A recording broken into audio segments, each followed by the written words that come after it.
The main character got tired of people on Bottom Mountain. His marriage fell apart. He was tired of everything.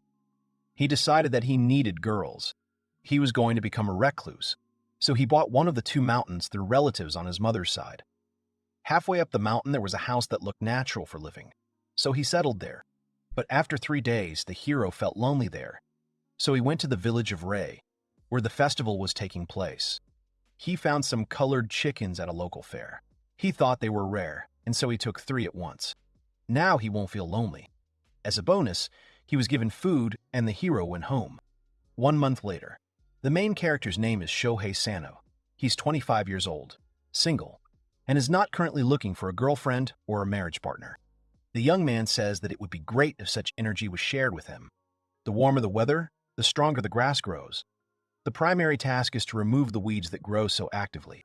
After some time, the guy realizes that no matter how much he mowed the grass, there was no less of it. But he has chickens, so the mown grass won't just go to waste. Shohei started growing vegetables. If he hadn't done anything, the vegetables would have been eaten by insects. He got so carried away that his chickens got scared. All 3 chicks have already managed to grow up. They were very big.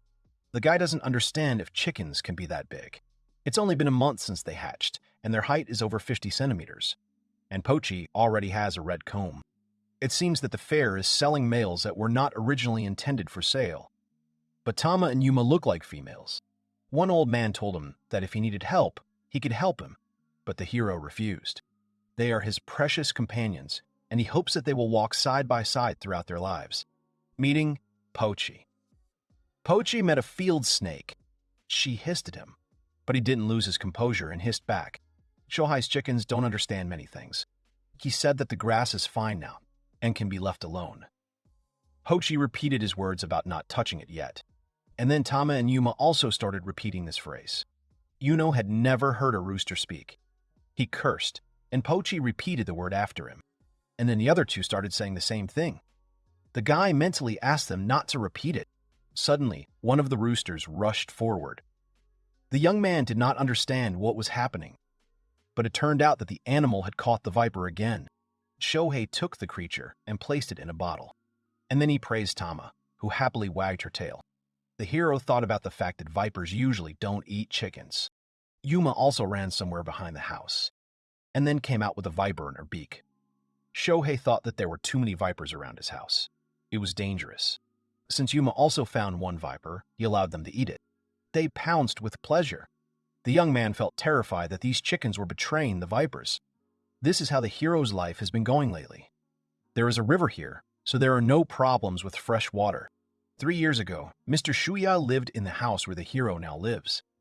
Therefore, when he came here, there was almost everything necessary for life. Due to old age, his entire family lives at the foot of the mountain. The hero understands what it seems. Pochi told the others that he allowed them to eat vipers, and then Tama and Yuma brought him snakes as a gift. This continued for 2 days. The old man was surprised that chickens eat vipers and added that it was a waste.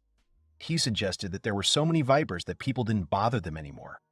The guy said that it was probably because the local house was empty. Them alive next time, and he would buy them to make snakesake. Shohei wanted to refuse at first because it was too scary. But the old man replied that he would teach him everything. He is amazed that chickens eat vipers. He advised eating them for no more than 3 days. There should be no problems. It was a week ago. The hero goes to the old man again. He saw one of the roosters and noted how big it had grown. Yuma came with the hero. The hero and the old man discussed the possibility of selling the eggs of this female. Then the hero said that he came to offer vipers, not eggs. The young man put 2 bottles of vipers on the table. Grandpa is surprised that he caught 2. Then he said that he would pay him for them later. The guy, of course, did not like this. The old man's wife greeted the young man and offered him food. He thanked her. The woman asked him to be careful because he had so many vipers. He replied that everything was fine for now, but there was a possibility that they were nesting somewhere near his house. The woman said that she had a friend who could ask him to exterminate them on his property. Shohei refused. He explained that his chickens were good at catching them. Everyone looked at Yuma. The young man told her that she had caught a viper that day. The woman offered the rooster vegetables, and she readily agreed. Shohei found himself thinking that this animal understood exactly what was being said to it. The old man paid the boy 1,400 yen and some vegetables. The hero thanked him. The woman offered the guy to take with him the canned goods and drinks that were left over from the party. He thanked her. She became sad and said that if she passed all this on to her sons, they would only get angry. The young man was surprised by this. He returns home in the evening. Meat can only be bought at the general store in the village at the foot of the mountain. The boy asks Yuma if she has eaten enough. She confirms that she has. Shohei arrived at the store. There were children standing there, choosing something, and suddenly they noticed the hero and the chicken. The boy started talking about how huge the chicken was. The boy agreed with them. The girl asked if it laid eggs. The hero answered that she was about a month old, still too early for that. The boy did not believe it and shouted that the guy was lying because the chicken was huge. Yuma went and hid behind the guy. The locals are good-natured, but he was sure that the chickens understood speech. The shop assistant greeted the guy and said that he was the second one off the mountain today. Shohei was surprised by the words about him being the second from the mountain. Does he really have a neighbor? The young man had no idea that anyone lived on the neighboring mountain. He was thinking of going in and saying hello. Returning home, he called the old man. The man asked his wife if Shohei had a neighbor. She picked up the phone from her husband. She explained that he even had 2 neighbors. The girl in the east moved in about 2 years ago, and the one in the west about 3 years ago. A sign in the mountains warning about wild animals. It is better for him to meet them in the village. The young man thought that it would be better not to go to them without an invitation. He clarified that didn't they put such signs on every mountain? She herself hasn't seen them, but they have wild boars and bears here. They don't know what kind of wild animal he might meet there. The hero understood her. Bears are ferocious animals, but many people don't realize how dangerous they can be, because they usually only see them in zoos. The hero remembers reading horror stories about bear attacks in Hokkaido, and it's a scary thing. He probably should have gotten a hunting license before moving here. As it is, he can't even hunt with traps, much less shoot. Some locals have licenses, but most of them are old men who have given up hunting. Shohei understands that if a bear shows up, something will have to be done about it. The animals surrounded the guy. He patted them on the head and praised them. Then he said that if they had bears here, they should also be more careful. He suggested that Pochi and Tama go wash themselves, but they refused. That's why Yuma went into the bath with him. Sitting in the hot bath, the young man thinks that he also needs to somehow fight the pests. If he suffers later, he will have huge problems. Without him, he cannot live in the mountains. Yuma remembered the moment when she was little in the bathtub, and the rubber duck was the size of her. Now it is many times bigger. Then she looked up at the night sky. The hero shouts about what it is. He is very surprised. His animals brought him a boar carcass. He thought that they went out early in the morning to play, but they went hunting. The guy realized that he needed his uncle's help and called him. Having arrived and seen the boar's carcass, he asked how he had killed it. The hero explained that it was the chickens that took his life. The old man did not understand how this was possible. The young man said that when he returned home after his morning rounds, they'd already dragged him in. It was amazing. The chickens were pleased with themselves. The man asked the boy what he planned to do with the boar. He replied that he wanted to eat it if possible, but what to do with the cutting, he has no idea. The old man said that he would find someone. At this time, Yuma noticed something in the bushes. The old man says that the meat needs to be cooled, and that will take time. He tells the boy to come back tomorrow. There's nothing he can do about it. Shohei apologizes for the inconvenience and for making him work again. He replied that there was nothing to worry about, but that this boar was so big, it was amazing. He turned to the chickens and said that they had killed him, so they had the right to eat him. Today, he would take him home, and tomorrow he would bring him back ready. They agreed. Shohei thanked the man and said that he appreciated it. Uncle advised them to not only defeat wild boars. There is no point in chasing the little ones. He told them to look for adult boars. Only they are dangerous to people. Adults give birth to about 4 piglets. While they are raising them, they do not have new ones. But as soon as the old ones grow up, they immediately have new ones. Therefore, they reproduce quickly. They can harm the crops. We should build fences, but that requires money. You can set up scare baits, but they are of little use. So it is useful to get rid of them by relying on the chickens. It was time for the man to leave. He and Shohei loaded the carcass into the car. Here, the young man hears the old man's delighted cries. Yuma was walking towards him, carrying a viper in her teeth. The man realized that it was for him. Then he said that he would pay him for everything tomorrow evening. Shu wanted to be indignant, because he was already helping him with the boar. He replied that these were different things. The young man understood him and said that he would come by tomorrow evening. The hero was interested in what it was like to live in the countryside. The people here were so kind and responsive.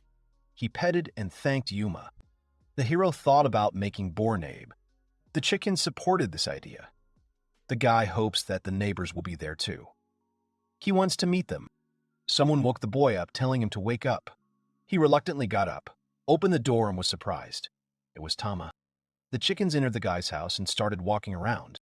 Shohei explained to them that he was only going to see his uncle that evening. But his chickens are very voracious. In the evening, everyone gathered at one table. The hero greeted everyone and thanked them for everything. The old man handed him a beer and said that he was late. The aunt asked if it was the guy who caught the boar. Another woman noted that the guy was a very reliable man. Shohei scratched his head and said that it was all thanks to the help of the others. The old man shouted that they hardly helped him at all. Looking at the roasting meat, the guy thought that he should have come earlier and helped. He apologized to his uncle's wife for not being of any help. She replied that everything was fine. They had decided to start early. She hoped that he would like it. She then turned her attention to Pochi, Tama, and Yuma. And then she offered them meat. They readily agreed. The young man thanked the woman. She replied that she should thank him. She did not remember the last time she ate boar meat. Someone came and apologized for being late. The young man turned to see who it was. It was a girl named Mia. Everyone greeted her. Shohei turned his attention to the creature that was at her feet. They greeted Mia. She looked away. The hero was curious about what was at her feet. The girl apologized for not coming to help. The woman replied that everything was fine. It was not that easy to get down from the mountains. The hero agreed with her. Auntie introduced Mia to her neighbor, who lives in the west. They greeted each other. The girl looked away shyly. The woman noted that they both had their own unusual pets. Shohei had large chickens, and Mia had a large lizard. The girl, having learned that the guy had chickens, suggested that they not stand close. Here the guy's eyes widened in surprise. A simply huge lizard appeared behind the girl. He was shocked. This is no longer a lizard. This is a monitor lizard or a dragon. The young man asked if he could eat his chickens. She replied that she could not answer for him. The old man called the guy to the table and he told the girl that they would talk some more. The man told a stranger that Shohei had brought them the boar he was cutting up. The hero thanked him. He replied that sometimes it is useful to work so that the skills do not become dull. The man was surprised that it was the chickens who brought down the boar. The guy has excellent chickens. They even catch vipers. The hero said that his chickens are very bloodthirsty. It seems that they can be relied upon. If they catch another boar, the guy can contact this man. Plus, thanks to these chickens, they can drink snake sake every day. Another villager said that if the boy caught vipers, he would buy them from him for 3,000 yen each. The uncle was indignant that if he offered him so much, he would not sell him anything else. The woman shouted that the meat had warmed up. Negotiation between a chicken and a lizard. Mia's pet was eating meat, and Pochi came to him. The monitor lizard looked at the meat. He realized that the chickens had caught the boar and shook his head. It was morning. The guy was sleeping in a room with other men. He got out of bed.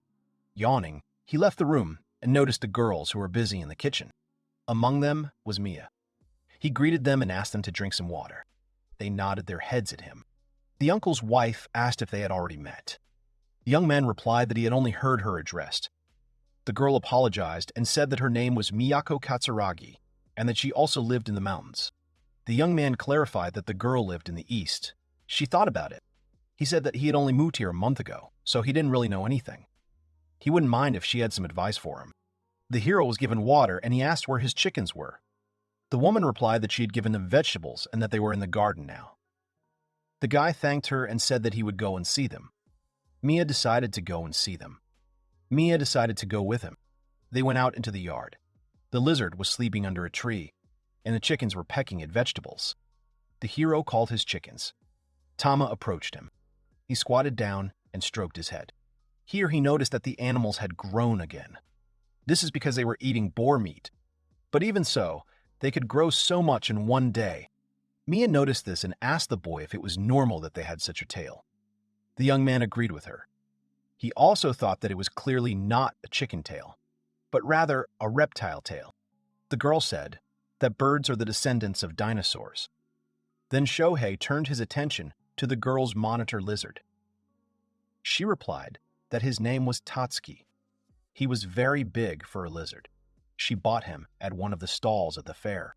Shaw said that he also bought his chickens there. The girl thought it was strange. He agreed with her. They exchanged glances. Then they smiled. The hero noticed that her lizard looked more like a dragon. Maybe this is a real dragon. Mia smiled and said that she had always dreamed of having a dragon. Then she realized that Tatsuki was her dragon. Then she said that his chickens were cockatrices. Shaw thought about her words. The Kuralisps are huge, chicken-like monsters. He heard they could turn people into stone. Mia apologized for saying that. She just loves fantasy. He replied that it was true. They reminded me of them very much. Their tails are also getting longer every day. Shaw asked what he was eating from her. She turned away and replied that he eats everything that gets into his mouth. That's why it's strange that he doesn't touch his chickens. For him, they are just a snack. He even eats large birds of prey. The young man asked about the vipers. Did she have as many of them around the house? Mia answered that there were before, but he ate almost all of them. The dragon scares the guy. Shuhei asked about the boars. She replied that she had seen one once, but it ran away as soon as Tatsuki saw it. There were also many deer there, and he often caught them and ate them. The girl turned to the animal and asked him to catch a deer next time so that they could share it with their neighbors. The young man thought about what it meant that his chickens weren't the only ones who understood human language. Sho asked the old man who lived on the westernmost part of the mountain. The man replied that a man should live there, but a girl with dark hair always comes. The hero thinks that he wouldn't want to see couples, but he couldn't even imagine how soon he would see her. The young man walks along the path and thinks that soon it will be May. In the mountains, he lost track of time, but the local cherry trees usually bloom in May. Last year, he hadn't admired the cherry blossoms yet. He invited Yuma to go with him to see the cherry blossoms. They sat and ate onigiri. The chicken was so happy that she smiled and said the word sakura. The hero didn't understand why she was saying this. Did she really think that this food was sakura?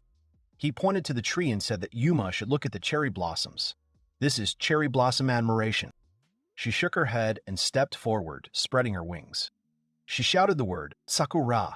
Having gathered himself, the young man says that next year, during the high season, they will go and watch and take Pochi and Tama with them. Pochi and Tama are standing guard at the house. Pochi noticed something in the bushes, and the next moment he rushed to attack and caught the viper. Sitting at the table, the hero says that the Golden Week begins tomorrow. He no longer goes to work, so he is completely lost in time. If you think about it, my aunt told me that many people come to relax during the holidays, so there should be more people. And some tourists set up camps in the mountains without permission and do not clean up after themselves. And they also cut bamboo and collect wild vegetables without permission. There's a wire fence on his mountain, but he wouldn't be surprised if someone climbed over it. That's why he installed a bunch of different signs. In fact, the chickens have already caught all the vipers, and the boars almost never appear. And the hero prefers not to see the bears anymore. Tomorrow, the hero decided to inspect the foot of the mountain. The chickens repeated after him. It's time to go to bed. The chickens sensed something and started circling around the door. The guy looked at them and didn't understand what they wanted. Did they really want to go outside? But they had never asked to go out so late before. He said that he would take a flashlight and asked them to wait a little. He opened the door. Pochi and Yuma ran forward. Tama pecked at Shohei, telling him to run. The young man ran after his chickens. The hero ran and thought that in the darkness nothing could be seen. Then Yuma stopped near the bushes. The guy was surprised. Someone told Ring to stop. These are people. Shohei asked if there was anyone here. It was a man. He was covering his face because of the bright light of the lantern. Pochi came down from the mountain. The hero asked him about what happened. The man stood up and asked if the guy was really from Mount Saba. Sho replied that he was the owner of Mount Sawa. The stranger apologized for disturbing him and said that his name was Akawa and that he was from the neighboring mountain. The hero assumed that he was from the western mountain. The young man was glad to meet him and apologized for not coming to meet him earlier. He replied that everything was fine. It was a bit difficult to walk back and forth in the mountains. Shohei asked what the man wanted here so late. Ikawa began to hesitate and could not find words, and the guy decided to look behind his back and was surprised. A girl appeared behind the owner of the western mountain. Her face was not visible. The guy got scared and fell. Ikawa agreed that she was indeed scary. Sha wonders why no one warned him that there are ghosts in the mountains. The chickens came forward to protect their owner. The man apologized for scaring him. He called Rin and opened one of her eyes. The hero thinks that it is strange that a guy and a girl are on a neighboring mountain in the middle of the night. He assumed that they were simply arguing.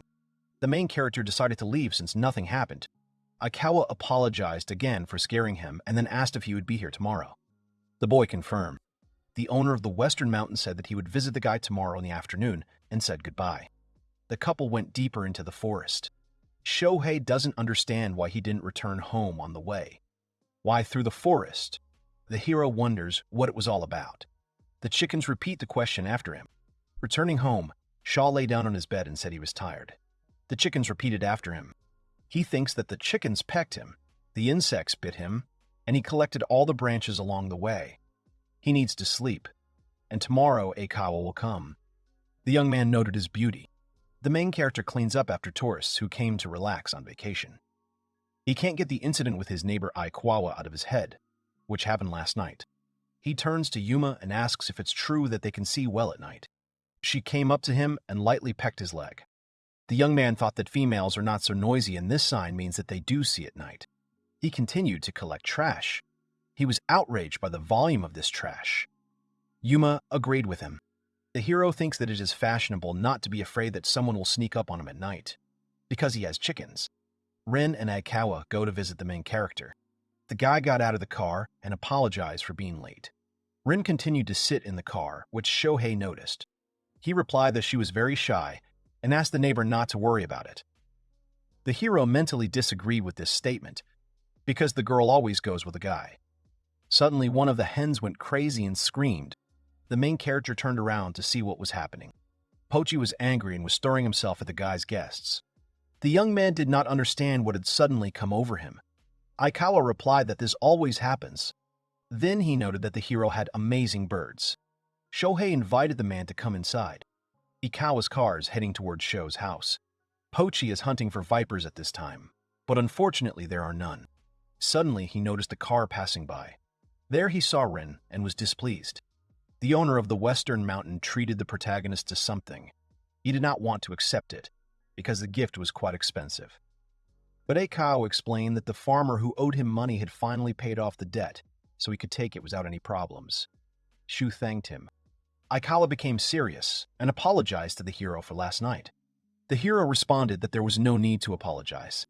Then the neighbor asked if these chickens had always lived in these mountains. Shaw replied that he had bought them at the local village fair. He had bought all 3 there. Colored chickens are rare. However, they have now lost their colors. Aikawa clarified whether the hero had met a girl who lives in the east. He replied that he had met her just the other day. He didn't understand what Katsuragi had to do with it. The neighbor is worried about her pet. Sho told that it was a large lizard that looked like a dragon. She bought this lizard at the fair. The hero became interested in what kind of animal Aikawa had. He replied that he had moved here 3 years ago and had bought 2 small snakes at a fair. Before buying, he had first made sure that they were not poisonous. The young man realized that there was some kind of problem, and Aikawa replied that they had become simply enormous. Shu suggested that they might be pythons. The neighbor thought so too, but it was still not normal how fast they grew. Then he looked at Yuma and noted that his chickens were also huge. Sho measured them the other day. They're about 50 centimeters, and their tails are definitely not feathers. They look more like a lizard's tail. Katsuragi said they resemble cockatrices. Suddenly, Aikawa had an idea. He said that for some reason, all the animals they bought at this fair were mythical. Shaw suggested that it was just a mutation, and the neighbor said that this did not explain the growth of his snakes. Maybe they have too many necks.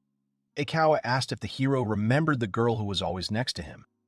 Dark hair and pale face. He confirmed everything, and the man added that today she was also with him. The hero tensed and remembered Pochi's reaction. He thought it was a joke, but Aikawa wasn't joking. He stood up from his chair and said that he would introduce them. They left the house. Pochi stood by the car. Yuma pecked the guy on the leg. He remembered that he needed to keep his back straight. Aikawa approached Rin and said that he told them about her and asked her to show him. She agreed. The girl got out of the car. She had the head of a human, but the body of a huge snake. Shohei was very scared. Aikawa said that it was one of the two snakes, but it didn't look like a snake. The hero agreed. He looked at the girls with eyes full of fear. She stood and remained silent. Pochi started growling at the girl. She placed her tail on Aikawa's shoulder. He told her that it was hard for him, but she replied that the bird was noisy. Shohei began to calm Pochi down, saying that Rin had come with Aikawa. She was not a threat to them, and he could relax. He agreed, but was on guard. The hero clarified that when the neighbor bought it, it was usually a snake. Aikawa confirmed and added that the male looks like a giant snake, and Rin just started looking like that one morning. The hero was completely discouraged. If his chickens can still be considered ordinary mutants, but his snake cannot. Shohei still can't believe that this is not a dream. Rin said that she eats insects. Aikawa and Shohei are sitting on the veranda. The neighbor asks if he has any insects here that he can snack on. Pochi confirmed this. Shaw said that the girl could try to search, or he was fighting pests here. The man replied that everything was fine. Then he heard the sound of water. The hero confirmed that there was a river nearby. If there are crayfish there, Rin will eat them. She was surprised that she even ate crayfish. While the snake was looking for a snack, the hero asked whether snakes hunt each other.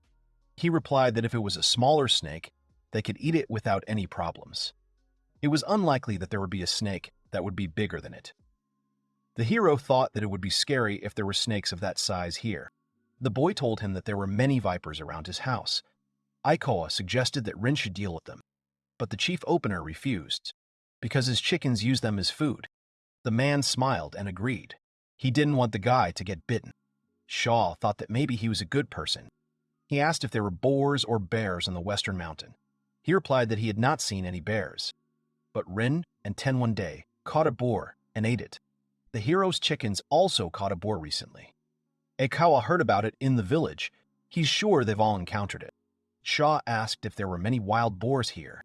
Aikawa says that if you consider that there is a lot of natural forest in their mountains, then there should be a lot. In addition, there are fewer and fewer hunters every year.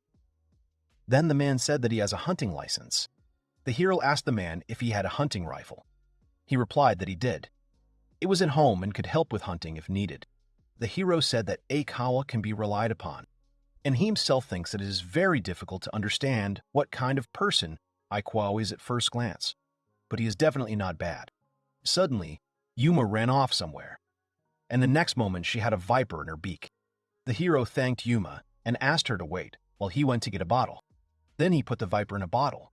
The neighbor praised the guy. Shaw said that one old man from the village taught him this. Aikawa imagined this and asked what the guy would do with her. He replied that he would sell it to Uncle Yumoto so that he could make sake. The owner of the western mountain thought so. It was getting on for the night. The hero said goodbye and said that if he needed help, he would contact Aikawa. They left for home. Yuma and Shohei watched them go. Returning home, the guy scratched his head and said that he did not expect this. Even though Aikawa talked about snakes like that, it seems like they listened to him. Suddenly, the phone rang. It was Uncle Yumoto. He said that he wanted to pick wild vegetables tomorrow. Shohei agreed, thanked him, and hung up. If it's someone he knows, then let them take it without asking. He's only concerned about strangers who are butting in here. But if someone breaks into his territory, it's still better to be careful. Who knows what's going on in their heads? The hero stretched and said that tomorrow they would also go on patrol, before preparing bamboo shoots. Pochi walks near the bamboo. He remembers how the owner eats bamboo with pleasure. He bit into it, but it was tough and tasteless, so he spat it out. While Shohei was collecting trash, someone called him. It was Uncle Yumoto. He said that he had collected bamboo shoots and asked the boy to come see him tomorrow. Bamboo shoots can be harvested even in early May. There is a bamboo forest at the foot of the mountain. It is on the border with Mount Aikawa. Come to think of it, the neighbor seems to have put up warning signs too. A warning, most likely, so that people don't get caught by Rin. So his chickens immediately attack anyone who climbs in here without permission. Of course, they themselves will be to blame. It was impossible to stretch a wire fence across the entire mountain. He had no idea that owning a mountain would be such a hassle. But he likes it here. She's hard to handle, but they'll manage. The boy's phone rang again. It was Mia Katsuragi. He answered the phone, and the first thing he heard was an apology. The girl screamed into the phone that she had no one else to turn to. She asked the guy for help. Miyako Katsuragi asked the guy for help. The main character was discouraged. He agreed to help her and asked where he should go. She shouted and told him to go to her mountain. Shohei asked her to calm down. He asked if the villagers would come to his aid faster than him. She answered that she could not ask them. He understood everything and said that he would come now. The young man understands that Katsuragi is in a panic. Has something bad really happened? He told the chickens that he was going to Katsuragi and asked them what they would do. Tama and Yuma will go with the guy, and Pochi will stay for the examination. The gate that led to Mount Mia was open, although it was usually closed. This made the boy wary. He drove up to the girl's house. She met him and immediately began to apologize for the fact that the hero had to come here. The young man asked her not to worry, but rather to tell him what had happened. The girl was very embarrassed and could not find words. First, she offered the guy to sit down. Sat on the veranda, Shohei asked where Tatsuki was. The girl answered that she was near the house. The young man saw the reptile, said hello, apologized for disturbing him, and asked if his chickens could eat insects. The lizard gave the go-ahead. There were tears in the girl's eyes. She thanked and asked the guy for forgiveness. There was an awkward pause between them. Then the girl jumped up and remembered that she needed to make tea. The guy tried to dissuade her, but she had already run to the kitchen. Having brought the tea, Shohei thanked the girl and asked if it was okay that he had locked the gate. She thanked him again and apologized. She lowered her head and said that she might choose the wrong words, but asked for permission to speak out. Shaw told her that if she didn't want to tell, it wasn't necessary. She replied that she wanted him to listen to her. Before coming here, Katsuragi lived with her boyfriend. While they were dating, her boyfriend was very kind to her. But when they moved in together, a nightmare began. Domestic violence became the norm. She thought that if things continued like this, she would simply be killed, so she ran away to her parents' house.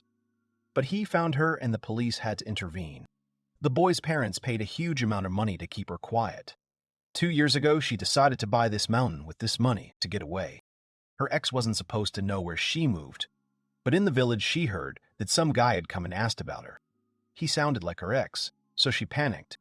The girl says that it might have been another person, but she is still scared. The hero notes that it is really scary. He doesn't even know what to say. Even if someone tells her it's another person, the fear won't go away. But the guy can't stay the night. He asked who else knew about the situation. She answered that Yamanaka. She is from the village. However, she cannot rely on Yamanaka because Tatsuki does not like her husband. Sho asked if Yamanaka knew about her ex being in the village. She answered what she hadn't told him yet. The guy thought it would be better to tell them, and then asked what else she wanted to do. The girl looked at the guy with incomprehension. He explained that she had 3 options: hide in the mountains, return to her parents' house, or continue to live peacefully, but be more careful. This is what came to the guy's mind. First, she needs to find out who exactly to look for her, and it would be a good idea to talk to Yamanaka about it. The girl didn't like the prospect of bothering Yamanaka. Then, she'll have to hide in the mountains. Besides, if it really was her ex, the fence wouldn't do any good. The hero looked at Tatsuki and asked if the lizard would understand if someone entered her territory. Now she can trust Tatsuki. Her boyfriend will be able to come right away if something happens. He may seem cold to her, but he really can't care about her that much. He told her that there is no optimal solution here. She will have to make a choice herself.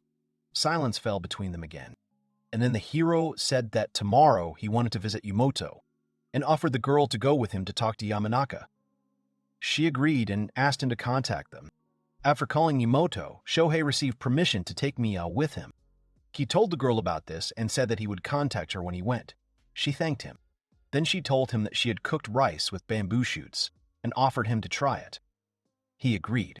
The girl asked the guy to wait and ran into the house. The hero looked after her and thought that he was not serious. She gave him a large box of bamboo shoots. The young man was surprised by the quantity and asked if she was sure she didn't mind. She replied that she got carried away and cooked too much. The hero went home. Pochi looks at the cooked bamboo shoots and remembers their taste when he tried them raw. Then, after smelling them, he decided to take a chance and taste them, and he was delighted. Arriving home, Shohei writes a message to the girl saying that if someone she doesn't know comes to the mountain, she can call him. The girl doesn't understand why he did this all of a sudden. The guy remembers the moment when he broke up with his girlfriend. In his 3rd year with the company, he had saved enough money to propose to his girlfriend. She couldn't even imagine that she had dumped him a month before the wedding. Seeing the state of the owner, Yuma came up and rubbed herself against his leg.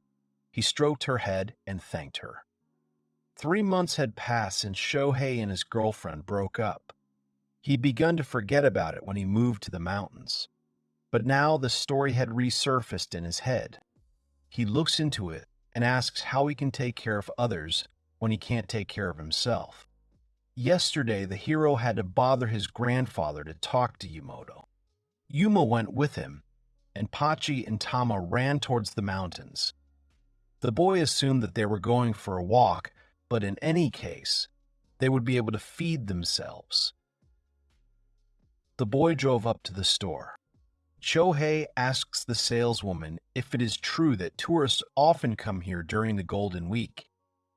She confirms this and answers that some of the locals come to visit their families, and there are also tourists. The guy wonders why tourists come here at all. She answers that they walk in nature and collect wild plants. They come here specifically, but there is nothing really here. He bought bamboo shoots. Yumoto's wife said that she could have gotten up and picked them herself. He replied that he didn't know how to cook them, so he decided to give them to him so that they wouldn't go to waste. The woman offered Yuma some vegetables, and she readily agreed. Auntie said that she heard that Moya would come too, but the woman had nothing to feed her lizard. The young man reassured her by saying that large reptiles can go without food for several days. Auntie still felt awkward. Suddenly someone came. The hero turned to look. It was Mia. She apologized for being late. She handed the woman a basket with some herbs. She agreed and told her that she had just said yesterday that it would be nice to collect them. At that moment, the grandfather came out, and the hero handed him the viper in a bottle. The girl was scared. The guy apologized for scaring her. The grandfather raised his glass and proposed to drink to the blessings of the mountains in the blooming spring. The heroes looked at him in bewilderment. Shua asked about what spring has to do with it. He made a serious face and asked about whether Mia and Shohei weren't together. The aunt hit her husband on the head with a magazine and asked him what kind of nonsense he was talking about. She turned to the heroes and said that she would make him apologize on his knees. The young man said that it was not necessary and thanked her. Evening came. The grandfather and aunt thanked the young people for coming and talking to them. The boy thanked them for the food in return. On the way home, the hero thinks that the Golden Week ends tomorrow. And, fortunately, nothing happened to her. He noticed his chickens, who were behaving strangely. But he asked them what had happened, but they only repeated his phrase. The hero thought that he had come to love this quiet life. Pochi went fishing. He was playing in the water. Then he noticed a stone under which there was a cavity, and someone's eyes sparkled there. The hero walks through the forest and collects trash. He thinks that the Golden Week ended without incident. Katsuragi's ex-boyfriend never showed up either. Soon the hero won't be able to visit her often. They can't let their guard down, but they want to believe that everything will be okay. Right now, all he can do is listen to her. Suddenly, Pochi jumped into the water. The hero was surprised and assumed that he was catching dessert there. The chicken caught a crayfish. Shaw told him that he could eat it. Here he remembered Aikawa's words about Rin even eating crayfish. He decided to bring his neighbor a couple of crayfish, since his snakes eat crayfish. The hero wrote to Aikawa and asked if Rin eats crayfish. He replied that she eats them even raw. They cheer her up. The guy turned to Pochi and said that he easily catches crayfish, and asked him to catch a couple for Ikawa. He immediately jumped into the water. The hero tried to stop him. He wanted him to catch them. Not today, but at least tomorrow. In the end, Pochi caught the couple. 2 days later, the protagonist came to visit Ikawa. Only 2 came with him. The neighbor noticed this and asked the reason. He answered that one was standing guard. The man noted the reliability of the guy's chickens. Then he handed Ikawa a bucket full of crayfish. The man was surprised and said that he really shouldn't have brought so many. Shaw said that he himself did not expect Pochi to catch so many in a couple of days. It was even scary how many there were in such a small river. Ikawa suggested that they were most likely brought there artificially, and they are omnivorous, so they were able to survive and reproduce. He thanked the hero and said that he would bring something the next time they met. Then he called Rin and Ten. Giant snakes came out. The hero still felt uncomfortable. Rin thanked the guy. He greeted her and asked if it was Ten. The snake thanked the boy for talking to Ten. Ikawa asked the snake not to eat Sato's chickens. Then Rin said that they could eat right now, but asked them to leave something so that they could prepare. And then he invited Shohei in. They entered the house of the owner of the Western Mountain. The interior was stylish. Ikawa explained that he had to renovate the place a second time to accommodate Ten and Rin. Shohei asked permission for his chickens to peck at the grass and insects. The man agreed. The hero clarified that Rin and Ten were more into meat. Ikawa confirmed and said that they wouldn't be of any help with the weeds. The hero turned to Pochi and said that the weeds and insects were at their disposal. The neighbor called them very reliable. The man treated the boy to tea. The young man noticed that even the dishes were stylish. Then the hero noticed a metal cabinet in the corner. Ikawa's gun was in this cabinet. Sano was surprised. He also wants to get a license because he was told that bears live here. Ikawa said that a new hunting comrade is good, but there is a lot of hassle. You will need to get a permit to own a firearm. Then they started eating. The hero asked if Yuma could put aside some vegetables. Ikawa agreed and noted that chickens eat vegetables, but his snakes are reliable, but they are more troublesome. Shohei looked at Yuma and said that everyone has their own merits. The crayfish were eaten very quickly, and when he was getting ready to go home, Rin and Ten cuddled up to him. They probably wanted to thank him that way, but he was very scared. Ikawa told the boy to come by any time.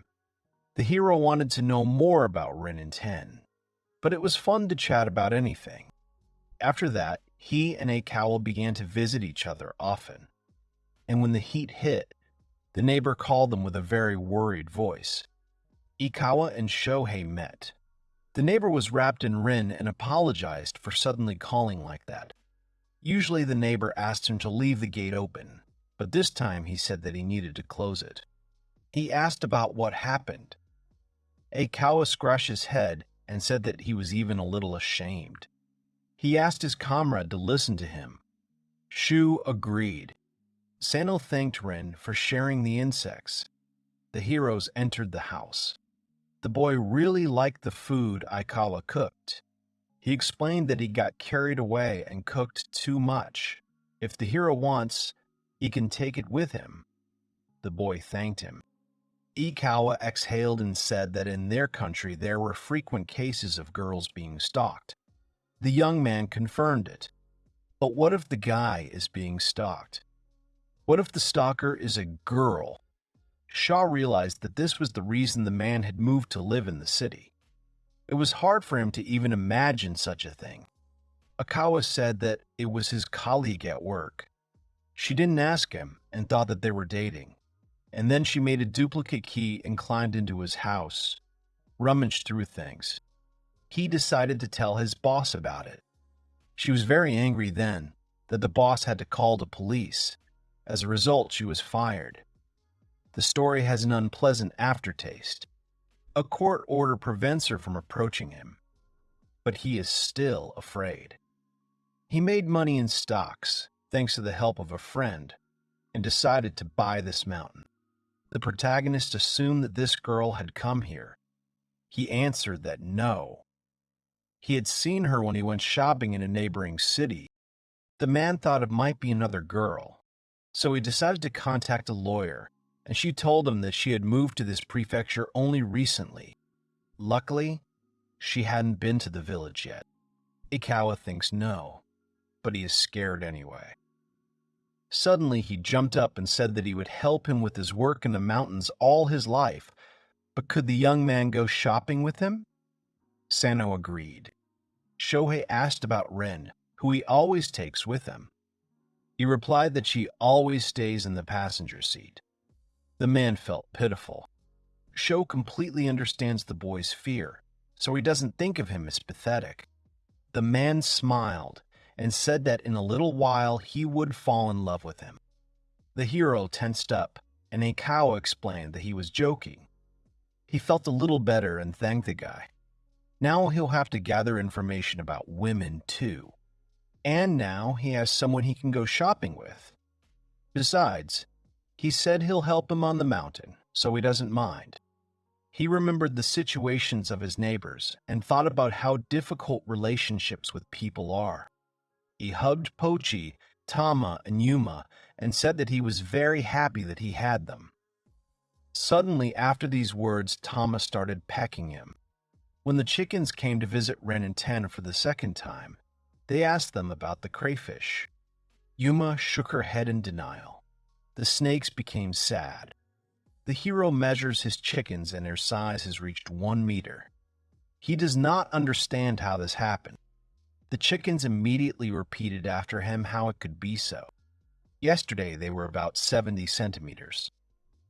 He is with them every day and tries to convince himself that it is only his imagination. But now they have grown noticeably overnight. He did not know what to do. He bowed his head and asked if they had any problems from growing so fast. The chickens repeated after him and bowed their heads. When they grow so fast, shouldn't they get sick? They repeated after him the phrase that they should. The hero thought that, judging by everything, nothing hurt them. And he doesn't think vets understand chickens with lizard tails. If you think about it, it's more like a dinosaur's tail.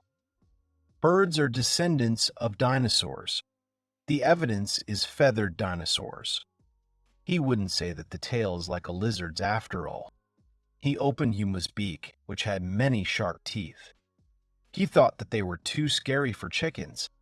The guy wonders if anyone else bought animals from that man back then. They all noticed the same thing: rapid growth to enormous sizes. It was the same with Tatsuki, Rin, and Ten. He wouldn't have paid so much attention to it if they all didn't have such strange animals. Shohei was working in the garden. He wiped the sweat from his face and thought about how working in the field was a good way to distract himself. The grandfather called the boy and asked if he would come today. He replied that he was going to go shopping first. The old man invited him to have lunch. The old man immediately warned him that his chickens had grown again. After turning off the call, the hero said that now he doesn't feel like he planted a lot of vegetables. Suddenly, Pochi came up to him with a rabbit in his teeth. The boy got scared and called his grandfather and asked what to do with the rabbit. He was told to release it because they are endangered in this region. The hero told the chickens that he would be back in the evening and asked them to look after everything here. He left the mountain to Pochi and Yuma. If you think about it, it's hard for him to imagine life without his chickens. Shohei has been living here for 3 months. The old man warned him that the rainy season would soon begin, so he needed to prepare the house for it. He also needed to keep an eye on the roads, as they could be washed away. Sho understood everything and thanked him for the advice. The young man completely forgot that the rainy season was coming. The roads were not paved, so a heavy rain could melt them, and he would not be able to go to the village. He asked what he should do with the mountain roads. The old man explained that, first of all, it was necessary to identify dangerous zones, get rid of trees that could fall and block the road. If the road is blocked or washed away, it is usually cleared in about 10 days using machinery if there is no rain. The equipment can be obtained by ordering a private company from the city. The village cannot afford it. The hero thought that it is more difficult to live in the mountains than he thought. Then, Shohei asked if they knew of anyone else buying chickens at the spring fair. The old man replied that he had never seen such large birds from anyone else. The woman didn't ask either, but maybe there were some at the poultry farm, since they were involved in chickens. Could they really be there? The old man told him not to worry, because they don't buy anything here. They import everything. The hero looked at Tama and assumed that he was a foreign spy. The woman laughed at the guy's words. Grandfather said that most often those bought at such stalls are used for meat. He was lucky that the male came with 2 females. Usually hens should be about 4 to 5 months old to start laying eggs, so his hens will start laying somewhere in July. The old man asked if the guy had had any vaccinations. He thought to himself and replied that he had had them for tetanus. The man clarified that he was talking about chickens. The hero was surprised that the hens needed to be vaccinated. The old man replied that it was absolutely necessary if he wanted them to lay eggs. It turns out that the chickens need to be vaccinated, and he hadn't thought about it. But what should he do with his chickens? Will they even allow them to be vaccinated? In any case, he was given the contacts of a person working at a poultry farm. He needs to talk to him. The hero came to the poultry farm and said that he was from Yumoto. The chickens there were ordinary. He met the man who worked there. The man asked if Sano was a relative of the old man. He replied that he was just a friend of his relatives. Then he noticed the guy's chicken. He noted that she did not look like a giant chicken. There are simply no such big ones. It may be a type of wild chicken, but wild chickens are usually not that white. Yumoto clarified whether she was already an adult or still growing. He replied that she was still growing and feeding on vipers. The man thought that maybe that was why they were so big. Then he asked what he feeds his chickens. The hero replied that he feeds them with vegetable scraps. They entered the room, and Sho told the chicken that she could eat something here. Yumoto noted that she was smart and understood what he was saying. Seno gave a gift to Yumoto's wife, and the man himself says that the more he looks at her, the more she seems to him. Yumoto asked if the guy had given them the vaccine. He replied that no, they had not gotten sick yet, but he did not know when they might get sick. It is not necessary to get the vaccine directly. Nowadays, the vaccine is often simply diluted in water or used as a spray. If they are calm, it is better to give an injection. The hero thinks that Yuma would tolerate it, but Pochi and Tama would eat him alive. Since they are free-range, the drinking water option is not suitable. The only option left is the spray. If he needs to get vaccinated, Matsuyama will help him, but it still costs money. But at the same time, he doesn't want his chickens to get sick. Yumoto suggested that the guy take a look at the chicken coop. But before that, it needed to be disinfected. Animal husbandry is impossible without strict hygiene. If you think about it, you can really bring a lot of bacteria on yourself. Should the hero also worry about his chickens? Sano asked the man if he had heard anything about the colored chickens that were sold at the fair. He replied that he didn't really understand why anyone would buy them. They weren't good for meat, and they only sold the males there. The young man doesn't understand why Tama and Yuma were there at all. As they parted, Yumato gave the boy the contact details of a veterinarian who could see him. Shohei thinks that Katsuragi might have the same problem with Tatsuki and Eikawa and Rin. If they get sick, you can't take them to the vet. He should thank Eikawa for keeping an eye on the mountain while he's driving around. He wrote to Eikawa and asked for his help in preparing for landslides and erosion. He agreed. Sano thought it would be useful to have a more experienced friend. On the way to his friend, the young man realized that Eikawa had already done everything. He arrived and greeted Ren and Ten. Pochi ran towards them. Ten pressed the doorbell and Eikawa said that they were already on their way. Going outside, he greeted his friend. They went into the house and the man treated the boy to fresh rice and fresh green peas. Then he decided to move on to landslide protection. He said that he had looked at plastic fences, found a suitable one you can easily install it yourself. It will at least hold something. But yes, the mountain needs regular maintenance. The man thought. And then he said that he was just lucky. But since Rin and Ten, he hadn't had any collapses. Last year, there were strong typhoons and rains, so there was damage everywhere. There were a lot of fallen trees in the mountains. But they didn't have heavy rains. They were just very lucky. If it had happened once, he would have believed it was a coincidence. But it was not the first time. Nothing happened here when evacuations were taking place everywhere. The hero thought that there could be a whole bunch of dangers and problems in the mountains. Akawa isn't sure, but he thinks it's thanks to Ren and Ten. The hero then looked around the roads of Aikawa and wrote down what he needed to do. The rainy season was almost here. He had to hurry. Sitting at home, the guy ticks off all the points he wrote down during his inspection of his neighbor. The goods he orders online will be delivered to his grandfather, and Eikawa said he will pick them up. Of course, it would be nice if they were delivered to the mountains right away. If he wanted, he could go to the city and buy everything himself, but he physically can't bring himself to do it. It seems like he hasn't been able to let go of everything yet, and it still hurts.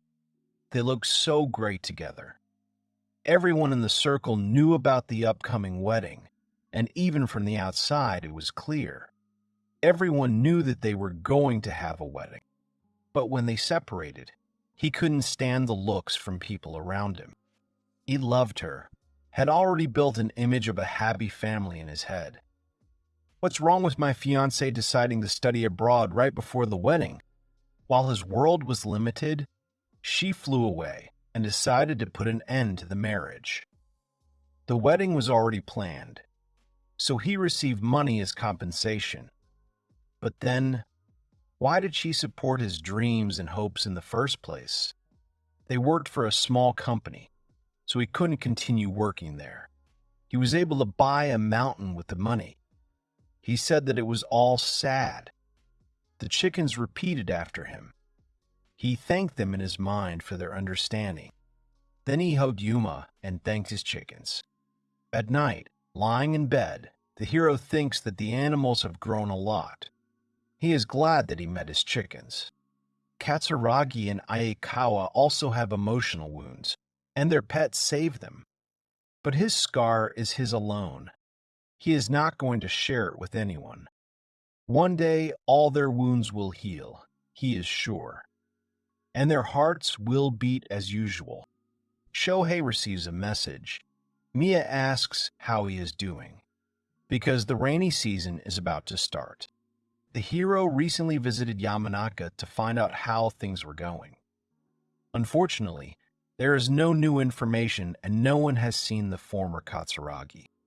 Shohei saw that Yamanaka was very worried about Katsuragi, but he had nothing to tell her, so he just smiled stupidly at that time. To be honest, Shohei actually feels awkward about getting involved in this matter. If a person asks him for help, he will of course help, but when others ask him to help them, That's a completely different matter.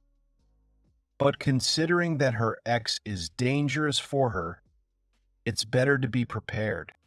On Shohei Mountain, but by the time he arrived, there was almost no one left. 5 years passed before he moved here, by the way. The house was tidied up, which surprised him. There's also a cemetery on the guy's mountain. It looks like people who used to live here are buried here. Their relatives and families always warn him when they are going to come.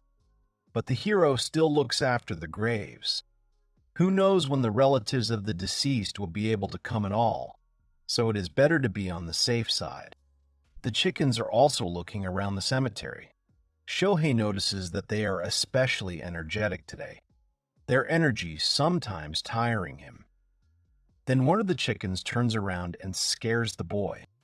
She caught a viper again, but this time she is allowed to eat it. While the chickens are sharing their spoils, the hero receives a message. Mia wrote to him. She tells him that thanks to his support, she can live a normal life, and asks if he wants to come over for dinner. She has grown a lot of peas. The hero is not happy with this message. He replies that he will come when it is convenient for her and asks what time it would be best to arrive. At the same time, Shohei reasons that the girl should not have hidden intentions. She is simply lonely. He thinks that this was probably an invitation out of politeness. Mia replies that the next day or the day after would be more convenient for her. This surprises him.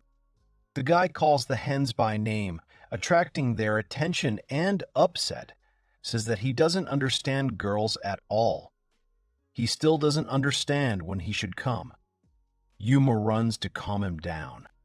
The hero thinks that they will bring him to tears. Yuma is easy to understand and she's very kind. But Pochi and Tama are much colder. It is quite logical that they have different characters, but sometimes he wants to be surrounded by cute, fluffy creatures.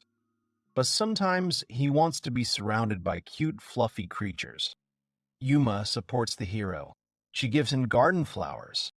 Several days have passed. Shohei is going to Katsuragi and asks Pochi to watch the house.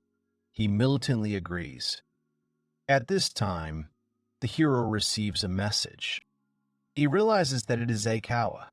The neighbor tells him that he got some good alcohol, so he offers to drink together and also stay the night. The hero understands that Aikawa is also lonely. He is not going to stay late at Katsuragi's. But it is better to be on the safe side, so he suggests meeting tomorrow, since he has things to do today. The guy agrees with him. Mia is harvesting when the hero arrives. They greet each other, and Sano offers his help. The girl happily agrees to help. It seems she planted too much. For such work, she offers to take part of the harvest for herself. The hero replies that he will be grateful for it. Then he remembers Tatsuki and asks where he is. Mia replies that he is definitely lying in the shadow of the house. She is sure of it. Shohei would like to say hello to him. They find Tatsuki at the designated place. The hero greets him and asks if his chickens can peck insects. The dragon agrees. The boy thanks him and asks Tama and Yuma to enjoy themselves. However, he immediately gets scared when Tama climbs on Tatsuki and starts pecking at his skin. Mia sees this too. She assumes that the chicken is picking insects off him. She wonders if this is some kind of symbiosis that they can find in nature and other animals. Shohei is surprised that Tatsuki is not offended by such a comparison. The girl says she will prepare tea now. The hero thanks her and puts the basket back. They sit down on the veranda. Mia asks to wait a second, as she has prepared something. Sano agrees. He admires the view and notices that it is very peaceful around. Tatsuki appears from around the corner of the house. The guy offers Yuma to play with him if she wants. The chicken disagrees and stays nearby. After a while, Mia comes and apologizes for the wait. The hero is surprised by the treat. The girl justifies herself by saying that she cooked too much again. and there is a lot left. Shohei eats it happily and notes that it turned out very tasty, as it is the perfect balance of peas and rice. After this, the hero asks how Mia takes care of the mountain. She answers that she pays money to the village council and the villagers help her in return. The guy thinks this is logical, because it is clearly difficult for a girl to manage on her own. He then asks if she is vaccinating Tatsuki. This is the first time she has heard of vaccinating large lizards. Sano agrees with her. Basically, only cats and dogs are vaccinated. Mia says that she will think about vaccination just in case. Then the guy asks how she has been doing lately. The girl replies that everything is unchanged. She hasn't heard anything about her ex since Golden Week, so she calmed down a little. She apologizes for the inconvenience. It's not hard for Shohei because it's normal to help each other. Then the girl attracts his attention. Mia says that her words may sound impudent, but she would like him to come to her from time to time. It would help her a lot. The hero does not understand what she means. He agrees to come if she invites him. The girl thanks him for this. Then they fall silent and continue drinking tea. Sano is sure that she is also just lonely, like Aikawa, and has no other hidden intentions. After this, the hero and the hands leave, taking with them a lot of food and harvest. The hero notices that she gets carried away too often when she cooks, but everything was delicious. The next day, he goes to Aikawa. He wonders what kind of relationship Aikawa and Rin have, what influenced her to make half of her body human. He is always embarrassed to ask about it. Tama is angry. The hero explains that today she's on guard duty again. This time they will go to Aikawa. He feels awkward leaving her here alone, so Sano asks if he will go with him. Tama continues to be angry and does not react. Pochi pokes him in the leg. The guy says that he is still worried, but since Pochi insists, he won't be able to catch Tama anyway. The hero remembers that he once chased after her, and she kicked and bit him. He won't step on the same rake twice. Shohei shouts from the car that he has opened the house so she can sleep inside. There are 2 buckets of crayfish waiting in the back. The hero is met by Rin and Ten. He greets them and says that he is staying overnight today. So would they mind if his chickens eat insects? The snakes say that they do not mind. Seno notes that Rin does not like to talk much, while Ten does. The boy hands over the gifts. Rin and Ten call him a good boy. Such a violent reaction frightens Shohei. Out loud, he explains that his chickens caught it. Aikawa comes out and greets the hero. Seno tells him that he has a taste for crayfish. The neighbor is amazed that there are so many of them again. He takes the bucket and thanks Pochi and Yuma, and then asks them to make themselves at home. The hero notes that Aikawa also treats his chickens with respect. Sometimes he feels as if his chickens are the owners, not him. They are even more than he gets. The heroes enter the house. Shohei apologizes for not bringing anything else with him. They answer that there are enough crayfish. He brought a whole bunch of them for the snakes. The hero wishes him a pleasant appetite and asks if he understood correctly that these are enoki. Aikawa replies that he bought their seeds last year and grew them at home. This greatly surprises Sano. He didn't think it was possible. It turns out his neighbor tries so many things. At this time, he takes out the alcohol he bought. The hero asks if this is Chinese liquor and wonders if the guy drinks it often. Aikawa denies this assumption and says that it was a gift from a friend who sold him this mountain, a souvenir from China. Sano wonders what is written there. The neighbor doubtfully says that Mataishu is a strong alcohol and should be served with ice or diluted. Now the hero wonders what province it is from. Aikawa does not know. Shohei recalls how his chickens obtained a gift. The heroes continue eating when Aikawa remarks that it tastes great with fried chicken. He then catches Sano's eye. The guy realizes that he didn't think and asks for forgiveness for it. Shohei replies that it's okay. They recently went to a poultry farm and he bought a chicken there to fry. None of them complained. Aikawa asks how it is at the poultry farm. The hero says that it's an authentic place, and he adds that he also decided that it was worth vaccinating his chickens. The neighbor wonders whether snakes are vaccinated, then looks at them and realizes that even if they are, it is not suitable for them. Sano asks if Rin has always looked like this.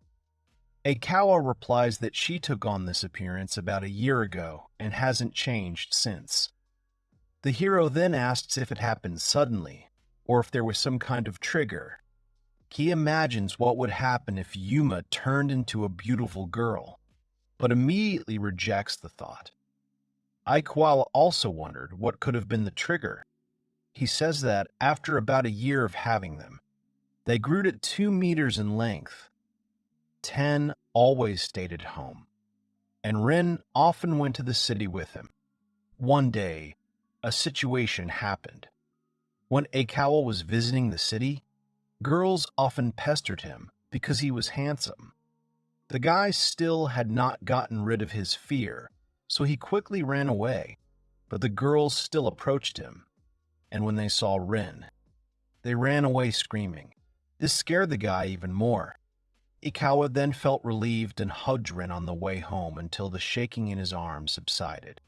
He says that he acted pathetically that day and complained to Ten and Rin all night, assumed that if there had been a girl in the seat, no one would have bothered him. He wondered why he complained at all. And then the next morning, he found a transformed Rin nearby. Sano asks if that's when Rin changed. The neighbor says that he turned pale and wondered how some girl ended up at his house. He thought maybe he brought her because when he got home, he had drunk a lot. When the guy tried to run away from her, he saw the lower half of her body and thought about it. Now everything is clear to the hero. He thinks that he himself, when he saw her for the first time, did not believe it right away. Aikawa continued to tell that when he saw Ten standing calmly next to him, he was able to put 2 and 2 together. Shohei thinks that even at their first meeting, she seems strange to him. They continue eating when the hero realizes he has had enough to drink. Aikawa at this point wonders why Sano bought the mountain, since he hasn't shared it yet. The hero replies that his situation is not as bad as Aikawa's and says that his marriage was destroyed, and he hated the whole world. The neighbor asks what was wrong. Shohei does not want to answer this question.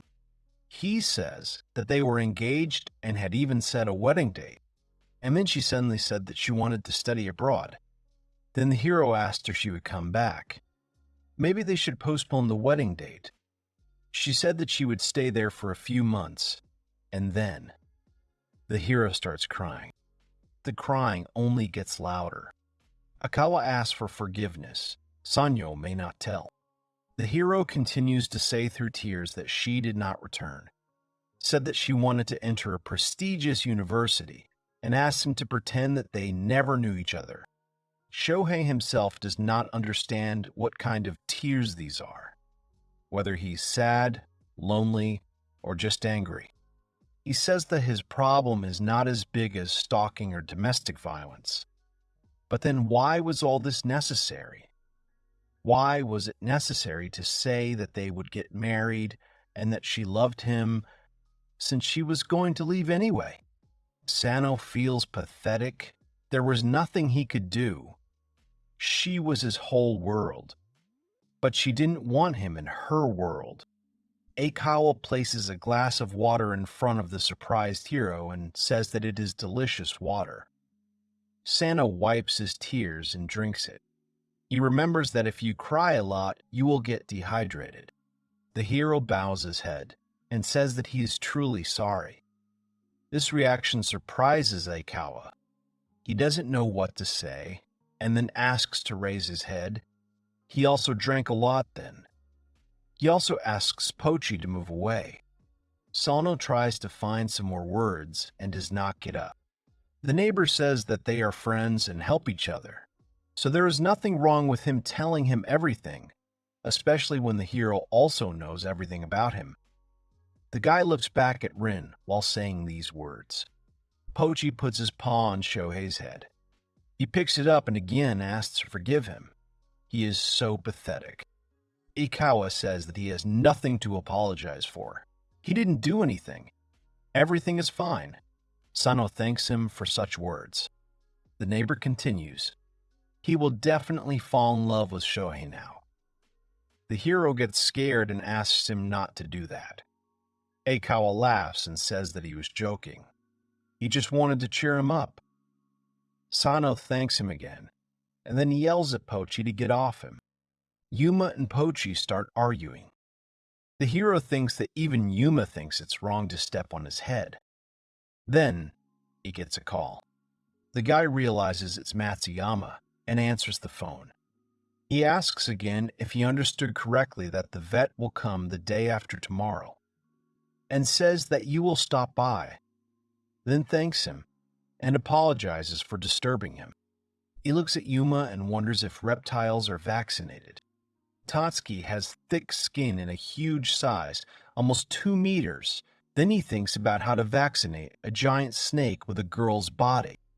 He's afraid that they'll end up on TV with their monsters, or that his chickens will be interviewed. He can just see the headline where they talk about fantasy and reality and invite a real Lamia on air. The hero looks at the chickens and understands that they will definitely not give themselves up to the journalists quietly. He remembers that he still needs to give Matsuyama something else. Sano asks Aikawa for advice. He suggests giving some fruits, which may not be the most appropriate gift for a man, but he has a family. The next day, the heroes go shopping. Shohei tells Aikawa that he always comes up with good ideas. The neighbor replies that when you live in the mountains, there is always something to do, but also a lot of alone time. So he is often left alone with his thoughts. The hero thinks that it is very difficult for him to be alone with his thoughts. As they return to the cars, Sano notices something. He sees Rin and Yuma talking. Aikawa notices that the girls are getting along. The hero agrees because having friends is great. He hands his neighbor a gift and thanks him for his constant help. Aikawa thanks him back. He remarks that he shouldn't have given him anything, but Rin likes them. Sano thinks that all girls like sweets. Sweet is delicious. He doesn't know if his chickens can taste it, but he once decided to feed them cherries. He was tormented to get the pits out because he read that they are harmful to chickens. Shohei asks the chickens not to eat the bones, but they start shooting them at him. Today he will go to the poultry farm. He understands that he did not properly examine his chickens before vaccination, but now the main thing is to meet with the veterinarian and then decide. While the hero was preparing his truck, Pochi ran away into the dense bushes. Sano didn't tell them anything about the vaccinations. He assumes that it's some kind of animal intuition. He calls the chicken to come back quickly, but Pochi doesn't respond. Shohei turns to Tama and Yuma, saying that there's nothing to be done. They tell him that it's true. This reaction greatly surprises the guy. He wonders if any of them actually answered him just now. Sano realizes that he will have to give up this time. He shouts to Pochi that he will definitely go next time and asks him to look after the house. Maybe next time he will be able to find another way. The hero arrives at the poultry farm and greets Matsuyama's wife, who greets him back. Sano hands her a souvenir. The woman says with a happy smile that it was not necessary, but she is very pleased. The hero mentally thanks Aikawa. Men approach him. The hero greets them and thanks them for their help. They answer that no gratitude is needed. The veterinarian looks at the chickens in surprise, noticing how big they are. Matsuyama introduces the man and the hero to each other. The veterinarian's name is Kimoto. The veterinarian says he is pleased to meet them and tells them he is a veterinarian from S City. Sano says the feeling is mutual. The man recalls being told about 3 chickens. Shohei apologizes. One of them escaped and he couldn't catch it. Kimoto asks if they are free-ranging and says that it's no big deal. He asks Matsuyama if he has the tools to measure them and asks if they mind. The man replies that he does. The vet says the hens are bigger than Brahmas, 113.3 centimeters, weighing about 7.82 kilograms. They are quite heavy. He asks what is wrong with the tail, which is more likely to belong to a reptile. He asks to open the mouth and notes that he has never seen anything like that. Kimoto finishes his inspection and concludes that these are good girls. Sano thinks that they have grown up again. The vet notes that they look more like a feathered dinosaur. He can vaccinate them as for chickens, but only under the hero's responsibility. Sano says he also heard that you don't have to vaccinate, but add the drug to the water. Kimoto replies that it's possible, it's relatively safe, and it's simple. But even such vaccination can only make things worse if they are not chickens. And in that case, vaccination may not be necessary. The hero agrees with him. He tells the men he'll think about it. The guy thinks his chicks understand what people say, and if he could avoid the vaccine altogether, he would be only too happy. So he decided that his chickens would simply be monitored by Dr. Kimoto for now. Sano remembers that he was preparing a chicken dish that day. Tama and Yuma were staring at him, but he ignored them because he couldn't resist the delicious chicken. The rainy season was about to arrive on the mountain. He prepared for the rainy season, bought a dehumidifier for the house, asked Eikawa how people dealt with humidity in the past, and he told him they used charcoal. Eikawa seems to be making charcoal for the stove he has. He certainly has plenty of materials for it. It turned out that Sano also had a coal stove at home, but she was in a terrible state. But fortunately, Emoto volunteered to help. The hero shared the finished coal with his family and other neighbors. Shohei asked Eikawa what else he could do to combat the humidity in the house. He said that cutting down trees and mowing the grass around the house would help. The hero turned pale when he heard this. When he learned that white clover could be fed to chickens, he decided to plant it around the house. Clover requires almost no care. It grows quickly without any problems. It is enough to just plant it. The guy planted clover near the house to enjoy the view. He wanted his house to be surrounded by flowers like in a fairy tale. The chickens eat and say it's delicious. Sano says that Tama and Yuma were also happy. It's very convenient when food grows near the threshold. He remembers how they pecked at him and interfered with his work. Shohei then said that he was planting for them and asked them not to interfere. After that, the chicken left happily. The hero asked her to tell the others not to peck the grass here for about a week. This was at the end of April. When Sano entered the shop, the children gave him a flower crown, or rather his chicken. Now he is looking at it. It was so cute that he decided to make wreaths for the others. But Tama and Pochi looked at him with such disdain, so he decided to stop at Yuma. He sees that it's not working out very well. It turns out that it's more difficult than he thought. The hero puts a wreath on Yuma and asks her forgiveness for what didn't work out so well. She repeats the word forgive. Sano thinks it's still cute. He also says out loud that she's cute. Yuma asks again, and the hero confirms his words. The happy chicken runs away and shouts that she is cute. The hero mentally asks her to always stay like that, because she is the best. Clover is a very useful plant, but if it brings moisture into the house, then nothing can be done. Its house is wooden and can easily become moldy if you do not get rid of it. It will be transplanted further away, but it is sad to transplant the chicken's food so far away. Before it rains, everything needs to be done. While Pochi and Tama were on patrol, he dug everything up and replanted it. They asked where the grass was when they returned. Seno understands that he now needs to come to an agreement with Tama. He asked for forgiveness and says that the grass couldn't be planted near the house, so he transplanted it a little further away. Let him see. Tama continues to shout about grass. The hero repeats that clover cannot be planted near the house. The chicken shouts even louder. Seno says that this is not right, but an angry Tama attacks him. The hero screams that it hurts a lot. The guy screams that the clover can make the house moldy, so it's not allowed. Because she pecked him and he ran away from her, the next day his muscles ached. Tama noticed this and started pecking him even more often. A real devil. Pochi, by the way, was calmly pecking at the clover all this time. It doesn't matter to him where it grows.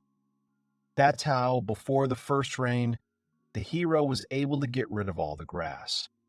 Now, he thinks that the humidity problem is solved, but he still couldn't quite bring himself to get rid of it, so he transplanted some of it into a flower bed. The main thing is to explain to the chickens that they can't peck at it in the flower bed. One day, the chicken found another snake. When it rains, there is nothing to do outside. Santa only walked a little in the field, but mostly he felt like a hermit. And the chickens even went on patrol in the rain. When the rain was light, he also walked with them. The hero noticed that the water level had increased, but the further downstream, the dirtier it was. It must be because of the dirt that the rain washes away. In the rain, everything can quickly become covered with mold, so you need to inspect the house every day. In particular, the toilet and bathroom, where mold can appear especially quickly. In the traditional Japanese-style room, he turned the humidifier on full blast. Sano feels like a total recluse. When he looked into the refrigerator, he saw that the meat was gone. He remembers that in exchange for coal, he was given a lot of vegetables, but his body requires meat. The guy turns to Yuma and says that he doesn't even have any eggs. It must be too early for them to lay eggs, as they might still be fertilized, and he doesn't want to eat fertilized eggs. The hero understands that he needs to go shopping. Yuma follows him. Here he remembers snakes. Perhaps because of the rain, they began to appear more often. Moreover, Pochi caught not only vipers, but also a tiger snake. When he allowed him to eat it, he did it with joy. Tiger snakes are also poisonous, so he didn't even think if he would be okay, and when he realized it was too late. Santa was watching him in case he suddenly felt sick, but he felt fine, just like a chicken terminator. The hero called Yumoto and told him that he had accumulated some vipers. The man asks him to bring them, as his things had just arrived. The guy thanks him and agrees. Then the man remembers something. He says he has a question about Sano's chicken, so he asks to bring at least one. Shohei asks what the question is. Yumoto replies that they will talk when the hero arrives. It is not a scary conversation, so there is no need to worry. The hero says that if they want to show them on TV, he will refuse right away. The man laughs. If he wanted that, why would he ask to bring only one? The man asks to bring the one who understands speech well. Sano agrees. The hero washes the chickens and says that the old man wanted to talk to them about something. Pochi responds The guy thinks that he knew it. His reliable Pochi will definitely respond. He then turns to Tama, but she turns away. Sano decides that she will then watch the house. The hero wonders out loud what Yumoto wanted to talk to them about, but he can't find the answer. Pochi looks at him with a look as if he's a fool for not asking what the man wanted to talk about. Sano arrives in the village. He greets Yumoto's wife. She is happy that Pochi and Yuma have arrived too. The boy is surprised that they behave quietly with Granny. The woman shows his things. The hero thanks her and gives her some fruit as a gift. She asks if he's sure he's really going to ruin her figure with sweets. The guy chuckles and says it's to thank them for taking care of him. He thinks Ikawa really knows his way around gifts. The woman replies that it wasn't worth it and asks Pochi and Yuma if they want something sweet. Yumoto is glad that the hero brought so many snakes. Has his mountain really become a breeding ground for vipers? He thinks his chickens. Sona replies that the snakes will most likely not show up again. The man happily takes the bottles and says that at this rate the vipers won't come out for 6 months.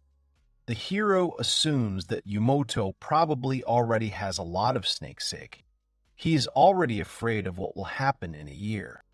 The man offers him to try the fruits of his labor, but the hero refuses because he still needs to get home. In some places on the mountain road, there are only small curves. If the steering wheel wobbles, you can fly off. Yumoto agrees that if something happens to Sano, he won't even leave children behind. The hero reminds him that the man wanted to talk about something. He also remembers the purpose of the meeting. Most of the people in this village work in the rice fields. It is a mountain village, which means they have different animals as neighbors. And this year, there are especially many tiger snakes. They rarely bite humans, but their venom is stronger than that of a viper. Yumoto says that 2 have already been bitten, one of whom ended up in the hospital, so anyone working in the fields is in danger. Shohei says that it's terrible. He remembers that Pochi caught one the other day. The man is happy that the guy's chickens are catching them. He says that normally he wouldn't worry, but tiger snakes are seen almost every day now, so they need the chickens' help.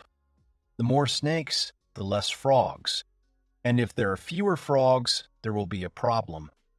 Does the hero know which one? Sano assumes that there will be more insects.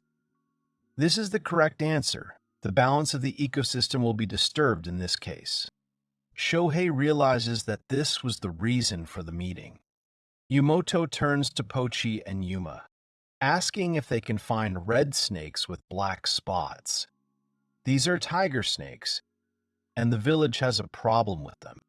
Pochi responds. The man replies that he understands everything. They will help them a lot if they can catch these snakes. Pochi already begins to stomp militantly, but the hero stops him. He shouts that this should not be done today. They will come for this another day. Yumoto notices that Sano has very warlike chickens. The old man will contact Shohei when he needs help. Pochi was going to start today, but the guy stopped him. So on the way back, he kept pecking at his master. Yuma didn't even think about helping at that moment. Yumoto told the chickens about snakes. They recognized the viper and the tiger snake, but did not understand the name of the third species. Already from home, Sano calls Ikawa and tells him about the snakes, and that the villagers asked his chickens to go hunting. The hero asks the guy if he knows the reason for the appearance of so many snakes. The neighbor is surprised that the guy did not watch the news. They were talking about snakes and other pests. In a town beyond the mountains, there was a large house. Its owner worked as an exterminator, but apparently died last year. It turned out later that he kept snakes as a hobby. Many of them were poisonous, and his sons didn't know what to do with them, so they released them into the mountains. The late owner is probably spinning in his grave. Who would have thought that his sons would do such stupid things? They could have told the pet shop owner, but it was too late. According to the sons, they did not know that the snakes were poisonous. Sano realizes that's why there are so many snakes. Aikawa says that's entirely possible. The news didn't say where exactly they released the snakes, but the guy is sure that this is due to the increase in the population of tiger snakes. The deceased owner kept quite a lot of them.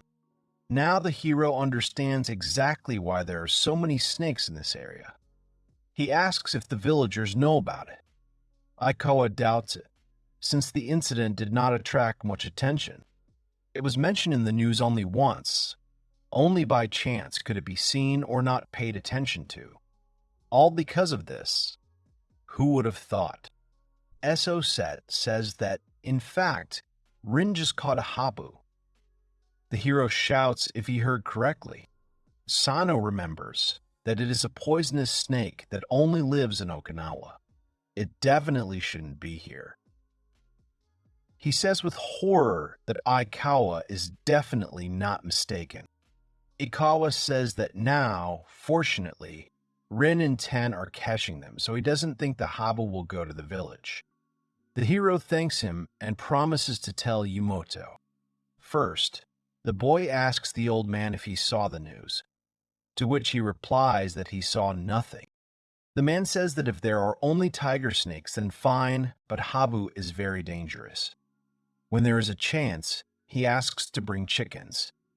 The hero agrees. Yumoto adds that if it really is the real hub, he would like to take a look at it if it's not too much trouble. Sano promises to pass the request on to Aikawa. The hero sighs heavily. He didn't even know that this was possible. Yuma comes to calm him down. The guy thinks that zootherapy works. The guy says out loud that Yuma is a good boy. They start hugging. Sano thanks her, and she repeats the words. This makes Sano laugh, because he is the one who should be speaking. Mia is very scared by the presence of the habu. The hero replies that this snake was found in the West. He knows that Tatsuki would have handled it without any problems, but he should have at least warned him. Strange sounds are heard from the phone. The hero calls the girl, but then Yuma takes his phone. The guy runs after her. He yells that she might break the screen, and then asks why she did that.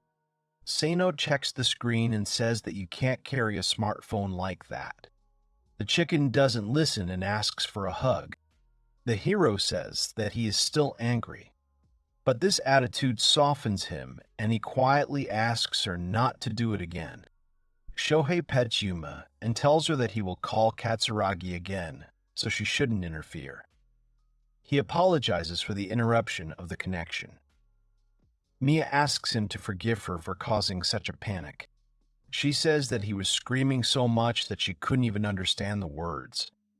At this time, Sano looks at the culprit of this situation. The girl asks if it is true that someone released the hub.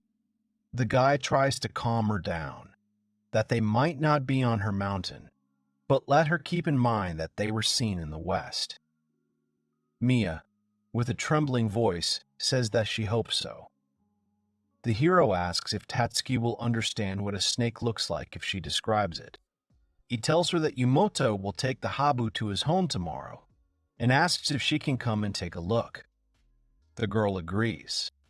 Aikawa asks if he understood correctly that the habu should be shown to the large lizard Katsuragi. He says that he will go with Rin, and asks the hero to say that she is his jealous girlfriend, who does not allow him to get close to other women. Sano thinks that this is not entirely fair to Katsuragi, but he understands that Aikawa has a fear of girls after the stalker incident, and he uses Rin for protection. He immediately said that he does not want to communicate with girls. After this, Shohei calls Yumoto and warns that Katsuragi will also come by to take a look. The man agrees. Here he asks how Aikawa could catch such a snake. The hero explains that it was caught by a large snake that he keeps at home. Now Yumoto understands everything, which means that Eikawa also has his own pet. He asks to bring it. Sano looks around and says that he doesn't think so. Most likely it won't work, because it's about 3 meters long. Then the man says that he'll come by himself. The hero says that he'll pass it on, but definitely let them discuss it tomorrow. Eikawa asks if they are talking about his mountain. Shohei explains that the man seemed to really want to look at Ten. The guy can refuse. They will discuss everything tomorrow anyway. The neighbor thanks him for the warning. The hero thinks that he has been on the phone all day today. Then he hears a loud knock on the door. He turns around and wonders if Tama has returned from patrol. Seno asks to forgive him. He will open the door now. If she continues, he will break it. Pochi and Yuma say that he will break it. Pochi and Yuma say that he will break it. Tama was on guard when she went on patrol. The hero then closed the door. The next day comes. The hero thinks that his chickens are obedient. They always see him off when he leaves. He wonders if Tama will be very offended if he puts a tracking device on her. He drives up to the house and says hello. Yumoto's wife says hello back. She says that he is just in time and asks him to help her gather wormwood. Seno agrees. The woman thanks him. Because she heard that there are a lot of poisonous snakes, she is scared. The guy agrees with her. If they had the same chickens as he, there would be no problems. They not only catch snakes, but also chase away pests. Ordinary chickens certainly don't hunt wild boars. Eikawa arrives. The woman greets him and says that he is just as she imagined. The hero greets him. The hero asks if he understood correctly that they are collecting wormwood. They tell him that they wanted to make tempura out of it. It starts to rain. Sano notices it and says that she will get wet. Yumoto's wife replies that everything is fine. They will go into the house now. Eikawa starts unloading what he brought. Then the hero notices Rin and greets her, and she greets him back. He looks at her and thinks that her curls are slightly swayed by the wind from the slightly open window. Few can compare with her beauty. If her voice sounded calmer, it would be even more perfect. Then Yume starts pecking at him. He doesn't understand why. Eikawa shows the habu. Sano notices that it is big. The neighbor tells that it is about 2 meters long. Rin brought it to him, and he did not even know where and how to keep it. The woman says she wouldn't want to find such a horror in her home. Yumoto enters the room and thanks them for coming. Eikawa greets them back. I asked the hero if I should get him something to drink. He agrees. The man notices the snake and says that it is huge. At this time, Eikawa feels unwell. Sano tries to calm him down. Mia comes in and apologizes for being late. However, she gets very scared when she sees Eikawa. The hero looks at him and thinks that he is taller. Then why is he hiding like that? Shohei introduces them to each other. They say that they are glad to meet each other. Tatsuki gets out of the car. The hero greets him too. Then the lizard notices Rin. Seno looks at all the pets and thinks that this is just a gathering of all the monsters. However, maybe it's too early for that. He has a bad feeling. The heroes sit down at the table. Shohei notices that bamboo shoots are still being collected. The atmosphere in the room is oppressive. Sano knows that Katsuragi is only afraid of her boyfriend because she was subjected to domestic violence. But Eikawa is afraid of every woman because of the stalker situation. Yumoto tells Eikawa that he definitely brought the habu. Mia gets very scared. The man says that his father did not exterminate them for this reason, so that they would return like this. He asks if he can keep it as evidence. Eikawa agrees, but he can't believe that someone would keep such a snake in their home as a pet. Yumoto explains that you need permission to keep poisonous snakes. Most likely the previous owner just took it for himself when he was working. The guys are surprised by such a stupid decision. There's no denying the possibility that he kept other poisonous snakes. I think the news said they were going to catch them. By the time the police react, it may be too late, so for now, they are basically alone. They will figure it out eventually. Yumoto thanks Pochi, who is already set to work and caught a tiger snake. The man's wife calls the chicken clever since he actually caught it. However, the snake is too big to fit in the bottle, so she will go for tempura. The hero is frightened by such determination. Chickens think of an interesting way to catch snakes. Aikawa thanks for the food. Everything was very tasty. He says that he can't keep his girlfriend waiting, so he asked her to get something to snack on. The woman remembers that his girlfriend is still sitting in the car, so she really needs to give her something. She gives him a present and suggests inviting her to the house next time. The guy thanks her and promises to give it to her. Yumoto asks to bring the snake that Aikawa keeps next time. The guy replies that Ten is not always at home, so he is not sure he can bring him. The man is surprised that the snake is free-ranging. Aikawa reassures him that this is not true. He was simply given a large area on the property. He promises to bring it next time if they agree on a meeting in advance. Yumoto hopes that they will see each other when the rainy season ends, whether Shohei will come. The hero promises to come and bring crayfish. Everyone agrees. The man asks to speak if something happens to Aikawa. The guy agrees and says that if the man wants to come by, he can contact through Sano. Yumoto happily agrees. The hero notices Rin's gaze. He waves to her, and she waves back. They leave when Mia comes out of the house. Sano asks if Katsuragi is going home. The embarrassed girl says that it's about time and adds that Aikawa, it turns out, has a girlfriend.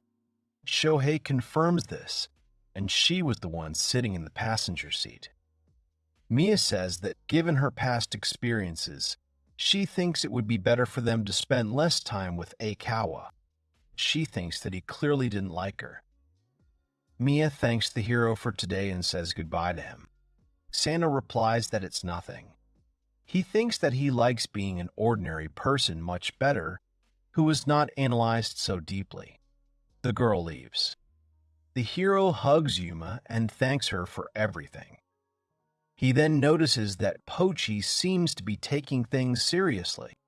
At this time, she runs out with a new snake. Grandpa didn't care. He was as happy as a child. But Sano had to catch Pochi. Naturally, he pecked him a bunch of times, and now he smelled like snakes a mile away, which made it doubly offensive to get hit. Yumoto says that they will have a meeting tonight. He promises to show that he caught Pochi, and then they will make a decision. Shohei yells at Pochi to stop. They're going home. It just needs a little washing. When they get into the car, the hero notices that Pochi's beak stinks. She starts swearing in response. The hero thinks that he should have rinsed his mouth as well. On the way, the chicken did not peck him. But as soon as he got out of the car, Pochi attacked him. Because of the rain, the humidity in the house increased, so he will need to make charcoal. Yumoto calls again and asks to borrow 2 chickens tomorrow. Then he adds that he wanted to discuss something else, so he asks to come right now. The hero agrees. He turns to Yuma and asks her to call Pochi and Tama and tell them that they are going to the old man. Sano packs his things for the trip and thinks, as he turns to the chickens, that the 3 of them can no longer fit in the passenger seat, so one of them will have to ride in the back. He covers everything with a tarpaulin, and the chickens climb into the back together. The hero says that one person can ride on the passenger seat, but immediately gets hit on the head with a beak. The guy doesn't understand why. Yumoto thanks the hero for coming together. Pochi starts tapping his paw. The man tells him that he doesn't have to go hunting today. They can start tomorrow. Sano asks if he will sit in the garden, but Pochi attacks him again. Yumoto laughs and tells Shohei that Pochi is clearly angry with him. The heroes move into the room. The man with a serious expression says that he showed the captured Pochi, the tiger snake, to the villagers. The guy shows that he is listening attentively. Yumoto continues. Yesterday, after they left, he saw 2 more. There are probably more than they thought. Sano is surprised that there are so many, and asks if they caught them. The man answers in the negative. The snakes hid in the grass. They must have had mating season last spring. That's why there were so many of them, and they didn't even know about it. The hero interrupts him. The old man from the news died later than spring. Yumoto replies that most likely his sons released the snakes when the man was still in the hospital, and it became known that he would not survive. Shohei says it's a terrible story. The man agrees and suggests getting back to their topic. Tiger snakes mate before hibernation in winter and give birth in summer. Sometimes they mate after hibernation. The hero understands that, in other words, they are doing this now. Yumoto confirms this assumption. If there are even more snakes, then there will be even more problems. The man bows and says that's why they need Sano's 2 chickens. He asks to let them stay with them for a while. Naturally, they will pay them. The hero says that he doesn't need money. Yumoto interrupts him. That won't do. Interrupts him. That won't do. He asks not to say that. The hero needs to understand that his chickens are very important for his life in the mountains, and now 2 of them will not be at his home. This means that the hero himself or his grief may be harmed, so he is paid for the possible inconvenience. The man asks to take this seriously. Sano hesitantly agrees with him. Yumoto turns to Pochi and says that Saturday and Sunday are their days off, so they should start tomorrow. The chicken agrees. The hero thinks that Tama and Pochi will work from tomorrow. Sano gives the chickens instructions on who can be touched and who cannot. Yumoto asks the guy to come and pick them up for the weekend later. He calls Pochi and Tama, promising to explain everything to them later. Sano shouts that he's going home. The man turns around and says goodbye, telling him to call if he needs anything. The chickens leave with him. Shohei gets angry and says to himself that they can take the chickens. He doesn't need them at home anyway. On the way, he stops at a store. They thank him for his purchase. The guy tells them that he bought himself some tofu to fry at home. Fry it with vegetables, but the chickens should like it too. It's a great dietary product that goes well with oatmeal cookies. The hero returns home and tells Yuma about it. She runs to meet him. Sano shows her the bag and tells her that he bought some goodies. Yuma happily shouts that he has arrived. She waves her tail wildly.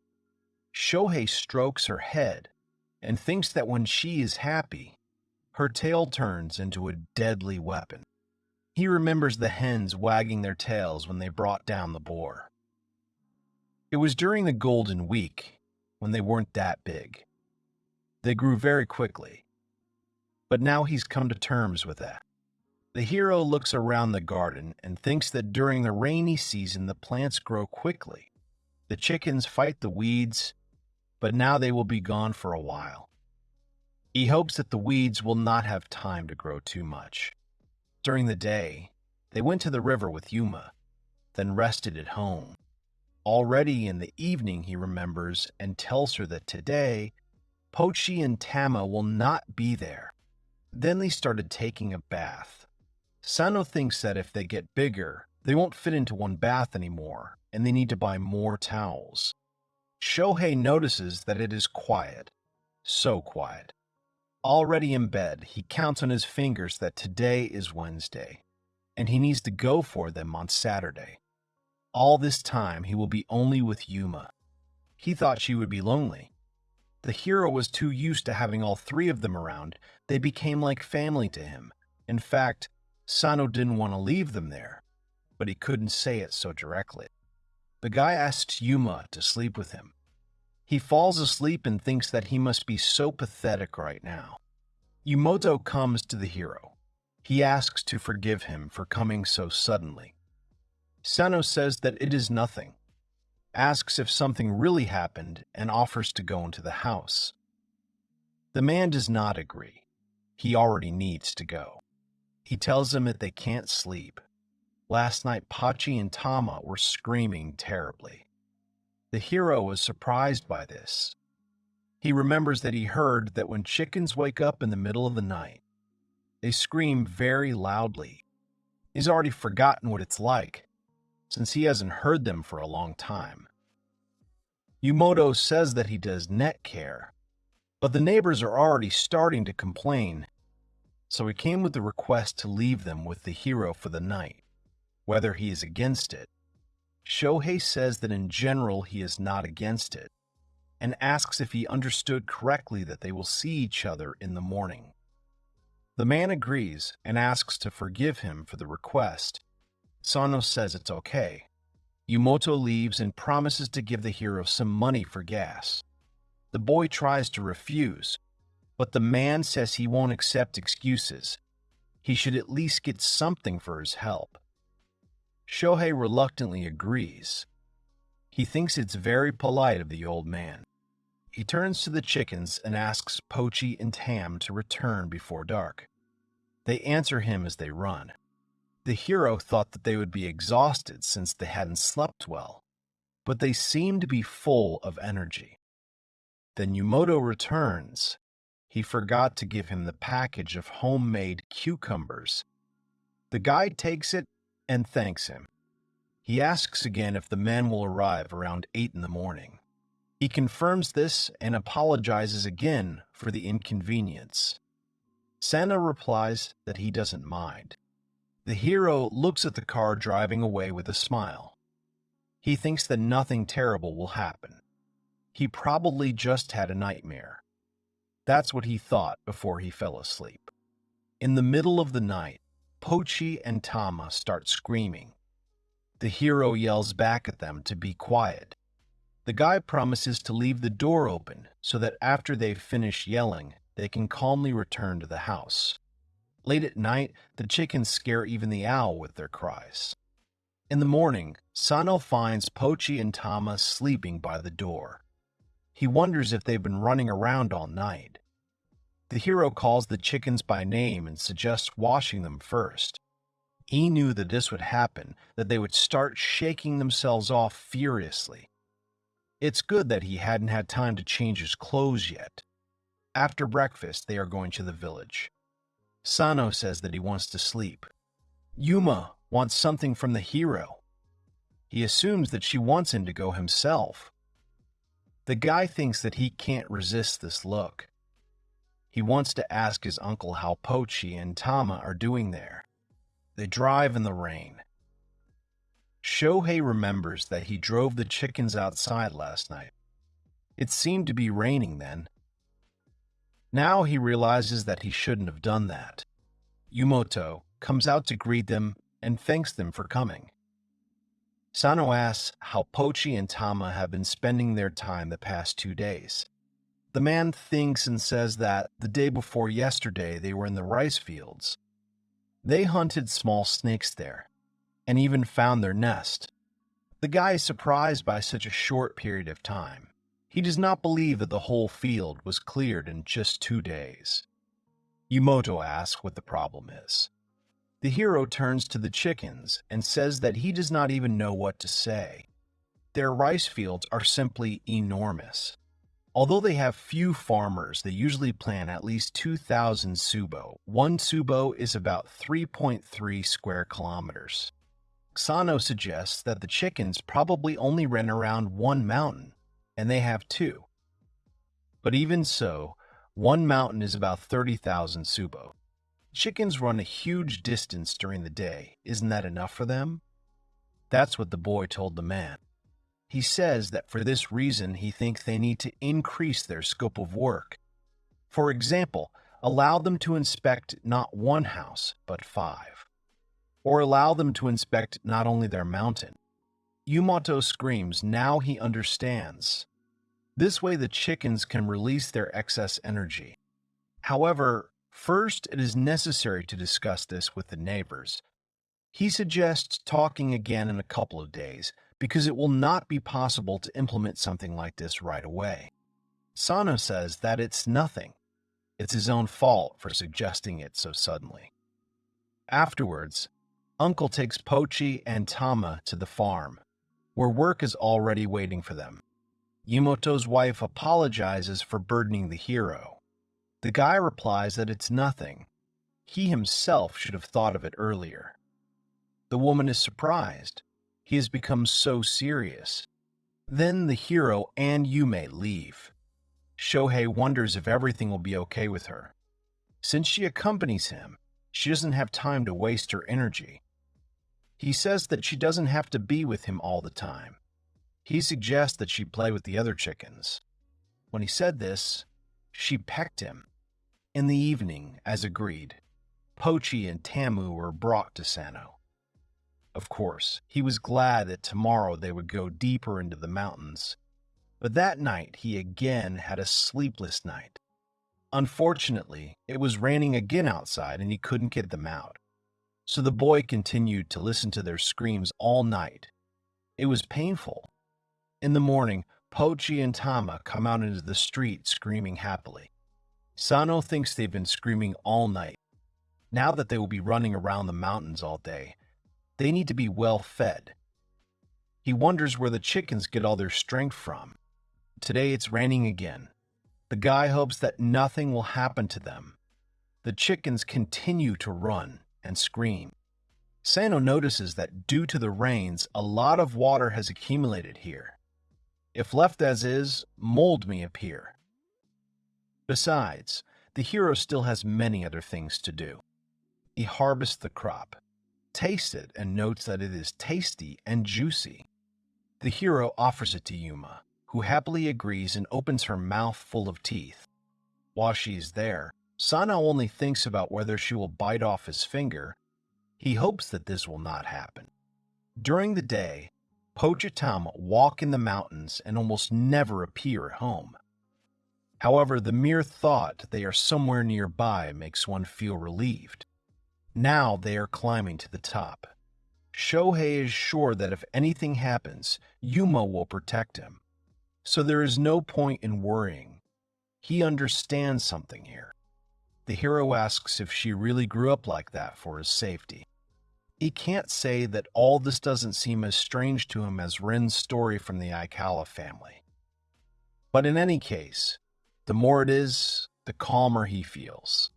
Sano stretches and takes a deep breath. They've already finished all their work for the day, so why not take a nap after lunch? The hero sees that Yuma still seems to need to get used to her larger size. By nightfall, Pochi and Tama, who had been running all day, returned home dirty. However, thanks to their running through the mountains, he was finally able to get some sleep that day. The chickens are getting bigger. Sunday morning arrives. The hero notices that it looks like the weather will be sunny today. He tells the chickens that the forecast says no rain, but he doesn't finish the sentence because he sees Pochi's gaze. He wonders what that look is. He has some strange feeling. Pochi and Tama went into town as usual, and Yuma just walked around, constantly changing in size. Sano thinks that she was trying to use up her excess energy. In any case, it shouldn't be enough. Since there's no rain expected today, Sano decides to visit the cemetery. After all, if he does not take care of it, the ancestors will be furious. That is why he lives on this mountain. Shohei apologizes for not having visited in a while. The hero finishes cleaning, sits down on the grass, and reflects that, if you think about it, it's been a while since he's been here. He recalls that during Obona, There are usually a lot of people at the cemetery.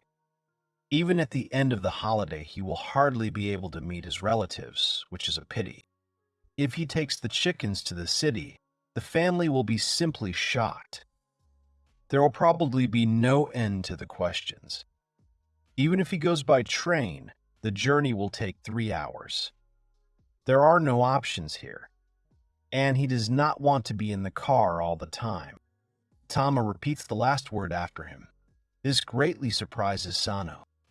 He doesn't believe what he just said. Could Ren's chatter really be true? He asks Tama to answer if he can speak. The chicken repeats the word again.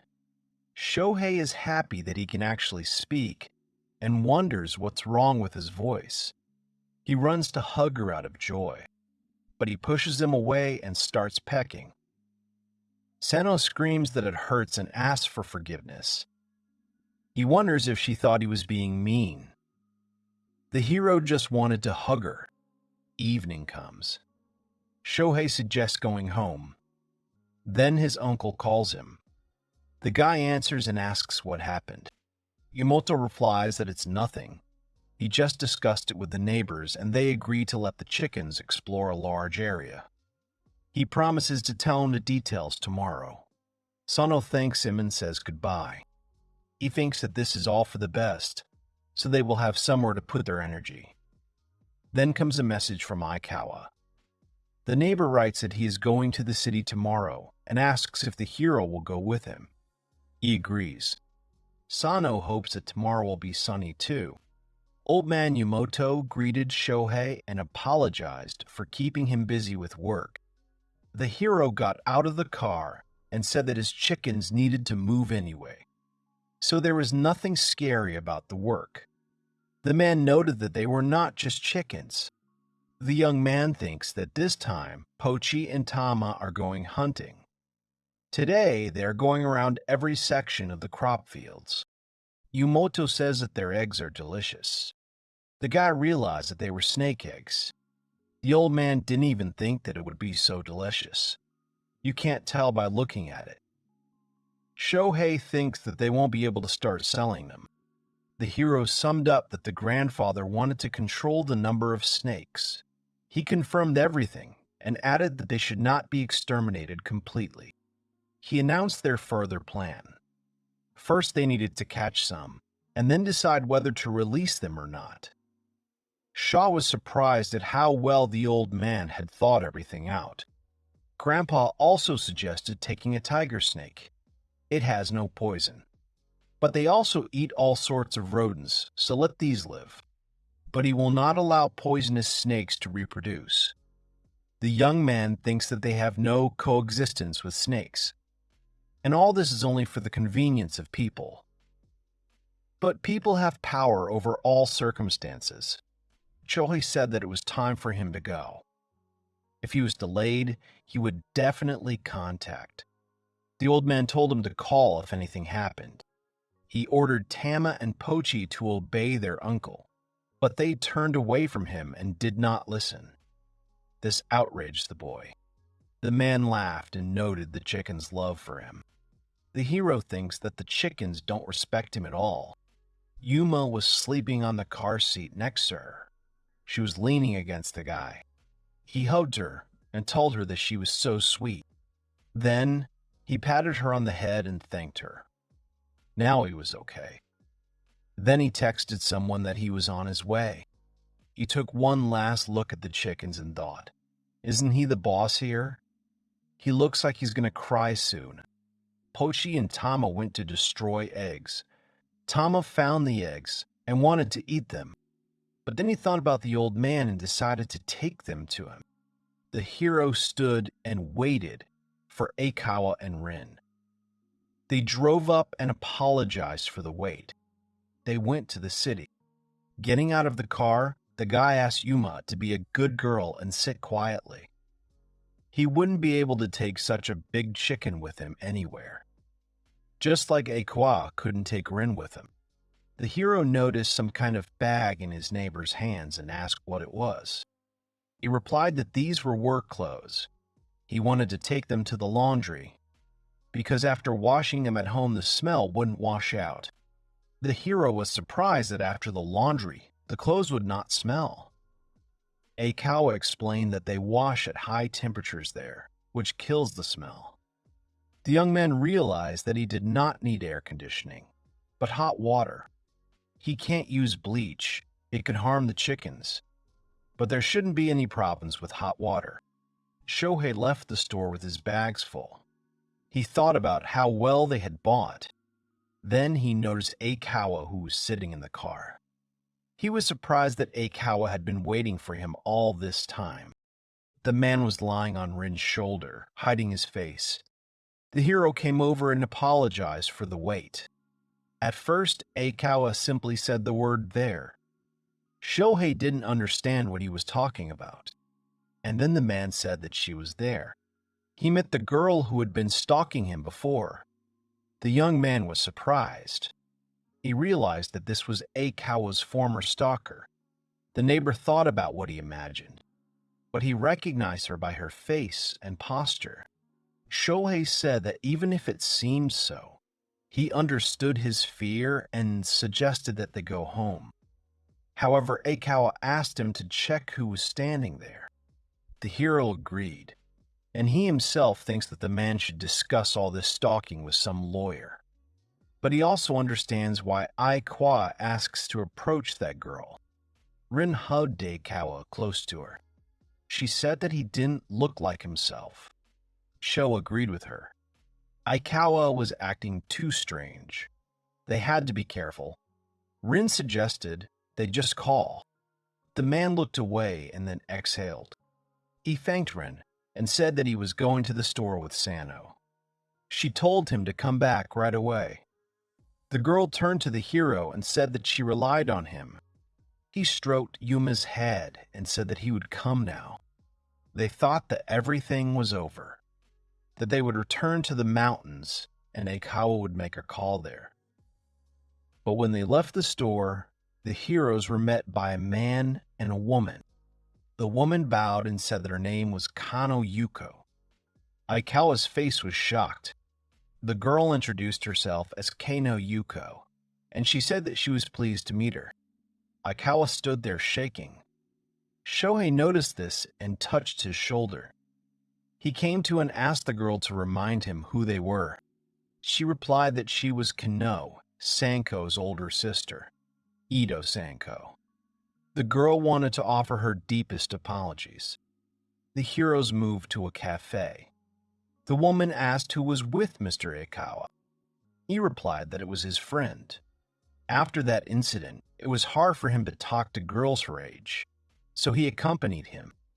The man and woman lowered their heads and said that they were very sorry. The man next to Kano is her older brother. There was silence between them. Anyway, the situation is this. Somewhere around the end of last month, that same girl got married.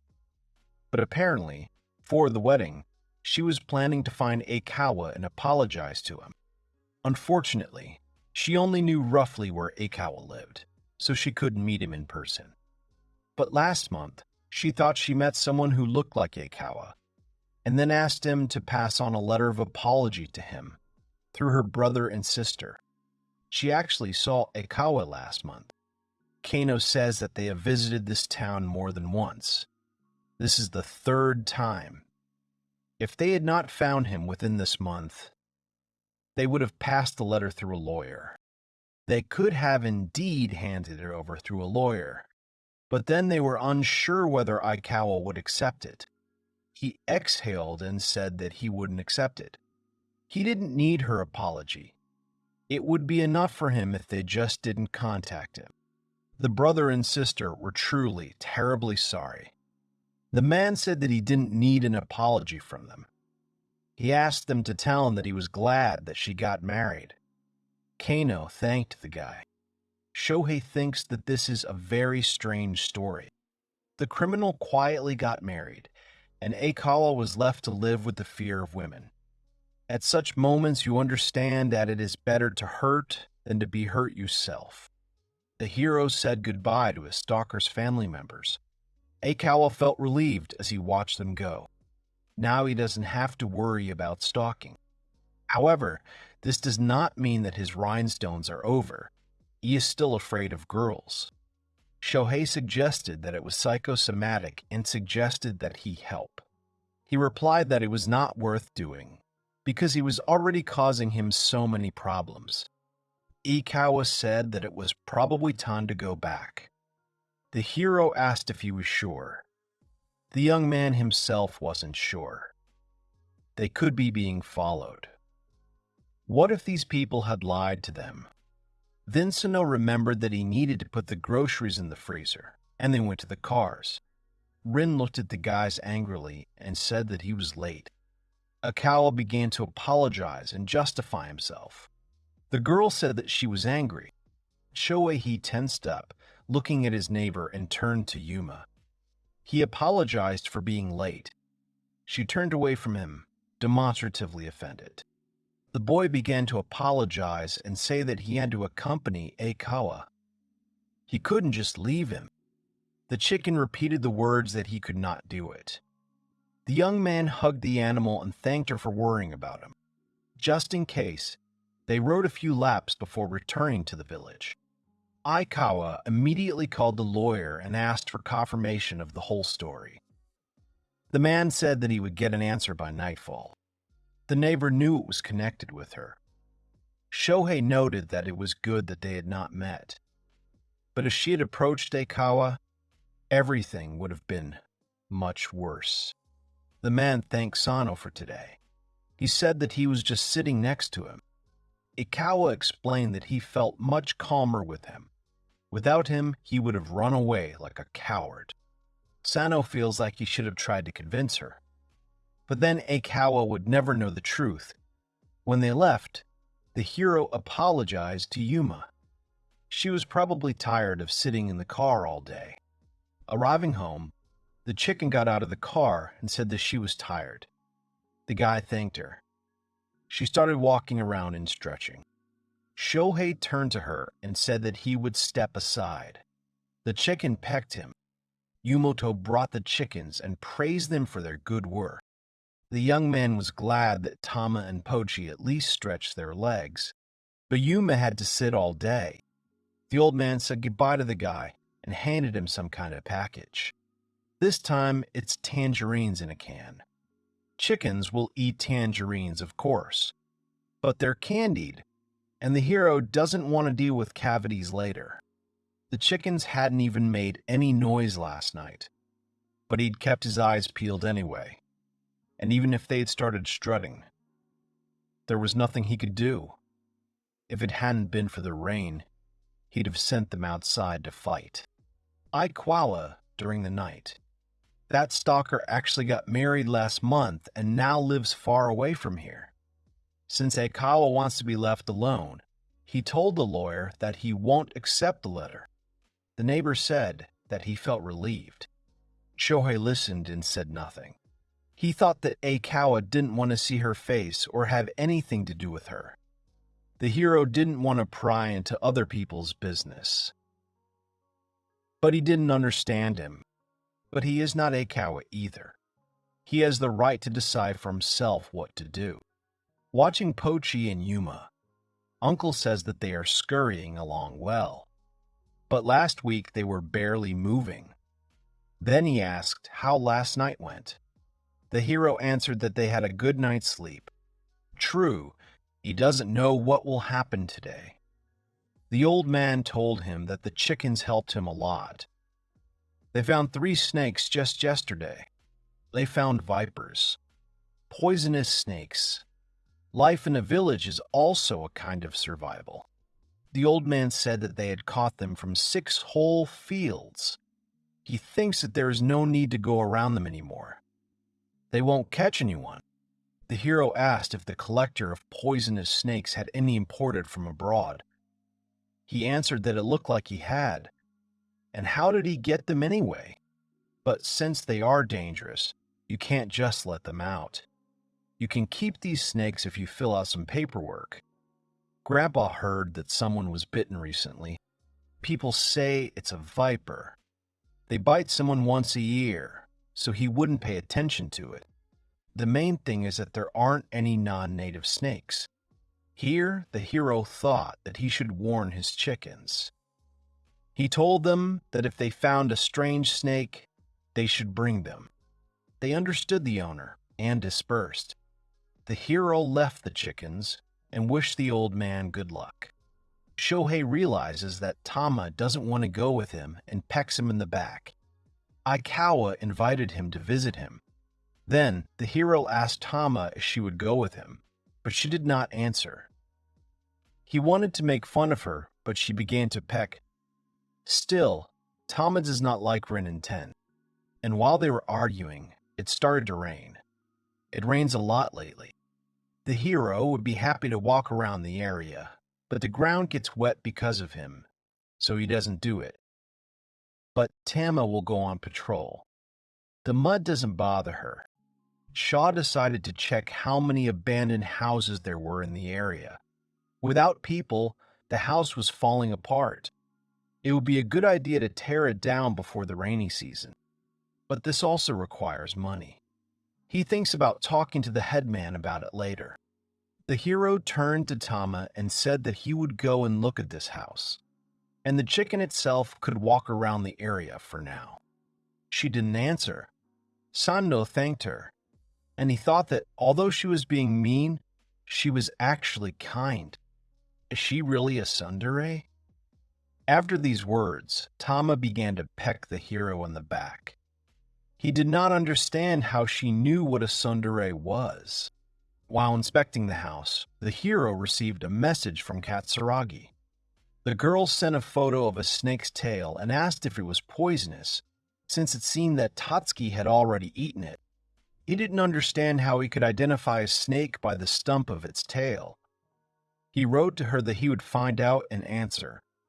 If he succeeded, he would answer late in the evening.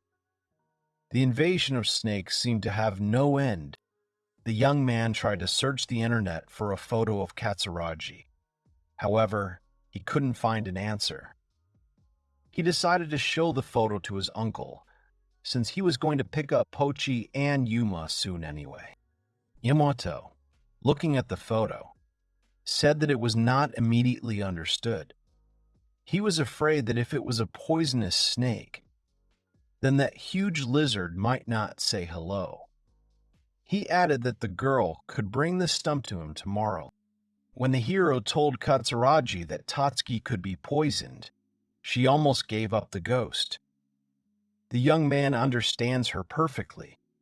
Although his chickens have eaten poisonous snakes before, and they are fine, he thought about visiting her tomorrow after visiting Aikawa. He laughed and said that he felt like Mr. Popular. Then he looked at his chickens. They were looking at him disapprovingly, and then they turned away altogether. Shohei tried to appeal to Yuma, the only one who appreciates him, but she, unfortunately, turned away. The hero thought that at least Yuma would never abandon him. The young man realized that he was not popular at all. The main thing was that the chickens weren't going crazy again.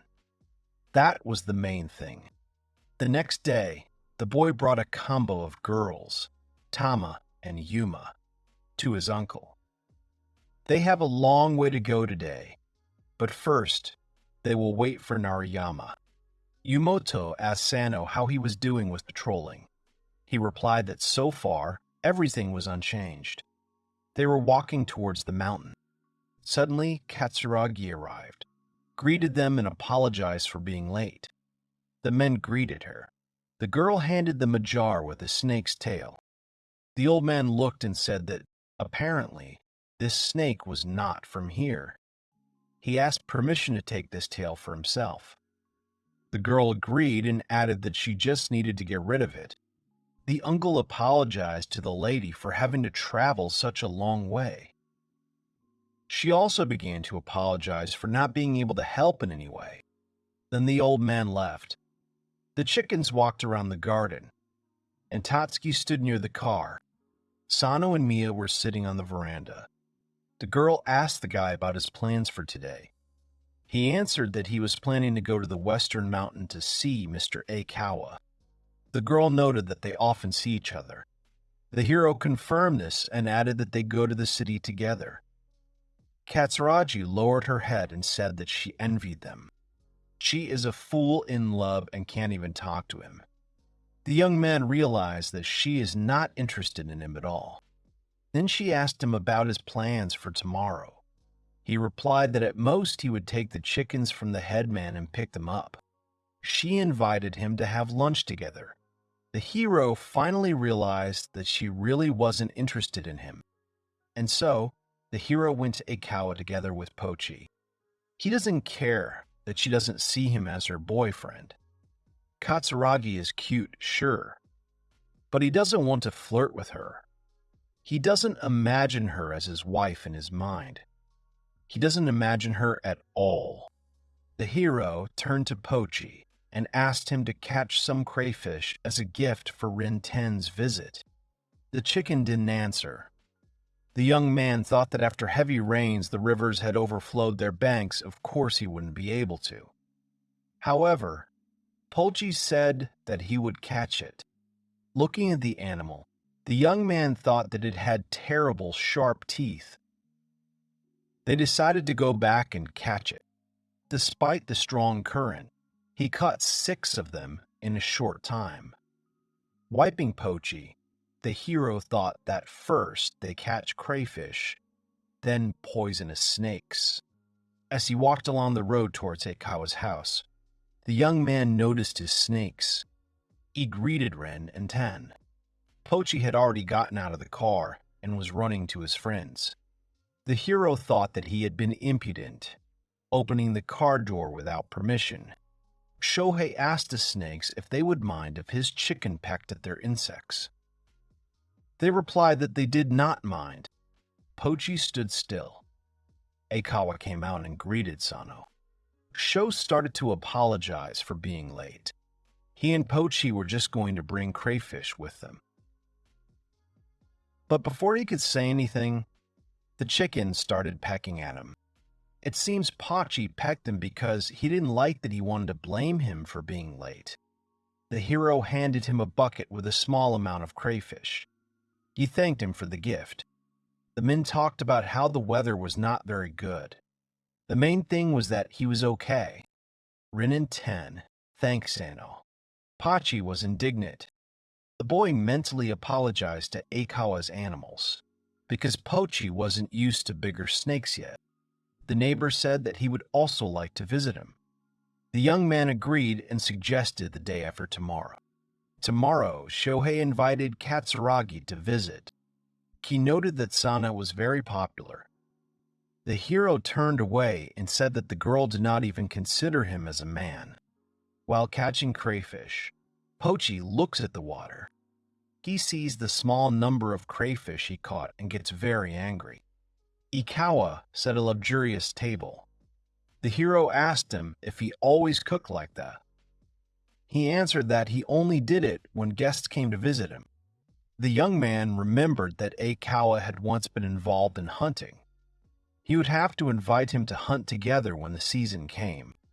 Aikawa says that from spring to summer, no one usually comes to him, so his skills are rusty, and it's not like people climb this mountain at all. The young man thanked him for the treats. He said that Sano had helped him a lot, so he didn't need to worry. The man was very grateful to him for accompanying him to the city. Sean noted that he was no longer needed in the city. Aikawa said that Rin liked Yuma. Shohei realized that they had become friends while waiting for them in the car in the city. They were probably discussing their interracial girl talk. The young man is glad that this whole story is over. Aikawa agreed. Now he can live peacefully, and he has plenty of time in the day. Sano noted that they have empty houses lying around here, and the animals need to be taken to the vet to get vaccinated. Aikawa said that their case is special. These are the animals. The heroes had a good talk. They just didn't talk about his depressive thoughts about Katsuragi. He had already forgotten about her on the way to Aikawa. The hero took his Tama and Yuma from their grandfather. They spent 2 whole days clearing rice fields of poisonous snakes. If there are no snakes, great. But if there are, the chickens will simply eat them. They don't just exterminate the bastards, they also save someone's life. Or something like that. Tomorrow, Pochi and Tama will go out on reconnaissance. Today, Yuma and he went to Katsuragi. The sky was covered with leaden clouds. It seems that she specifically hires villagers to clean up her mountain. Katsuragi met her neighbor and thanked him for coming. She had a basket of peas in her hands. Sano greeted Tatsuki and went to help Katsuragi. Mia thanked the guy and said that she would now make them some tea. He was sitting on the veranda. Yuma came up to him. The hero told her that she could go play. She bowed her head and looked at him. He stroked her head. Every day he and Yuma washed themselves every day. Now her feathers are so clean. But Pochi and Tama are not dirty either. They clean their feathers with sand or water. But if they get dirty, he'll wash them. The guy wondered if they even needed to wash so often. They didn't seem to complain, so everything was fine. Katsuragi came and apologized for the wait. The guy thanked her and treated her to rice cookies. Mia thanked him and added that she would go and cook some food and asked the guy to wait. Yuma and Shohei were sitting on the veranda. They were enjoying the Japanese summer. Katsuragi returned and apologized for being late. She had prepared a cold soup that would be perfect in the heat. The guy started eating. It was very tasty. The girl was happy about it. Mia offered the hero some green pepper. He agreed. Mia asked about that snake tail. The hero answered that nothing was clear yet. The girl hopes that it is an ordinary snake. They sat in silence. Katsuragi was treating Yuma to something. The girl said that she had been living here for more than 2 years, but she only met Aikawa recently. She heard a lot about him, but she didn't expect him to be such a handsome guy. The hero understands her. He thinks that if she asked him to help them get closer, he would refuse. Despite the fact that the stalker problem is solved, Aikawa is still afraid to talk to the girl. Mia asked the guy if he also thought Aikawa was handsome. The young man thought that something was wrong with him and replied that he looked like an idol. Mia agreed with him and started talking about how her heart beats so fast when they are together. You can't be such a girl who falls in love, but he has such a pretty face. She is here to get rid of her silliness. That's why she wants to protect her friendship with Aikawa. Yuma and Sano are shocked. They do not understand what the girl is talking about. She asks him not to misunderstand her. She is not a yaoi girl. She would just be happy if they were friends. Man, friendship is wonderful. Shohei doesn't understand what she's talking about. He said that they visit each other. She asked the guy to tell her what they were talking about, probably something interesting. The young man remembered that not long ago he had stayed the night at his place. The girl was waiting for details. She was approaching the guy.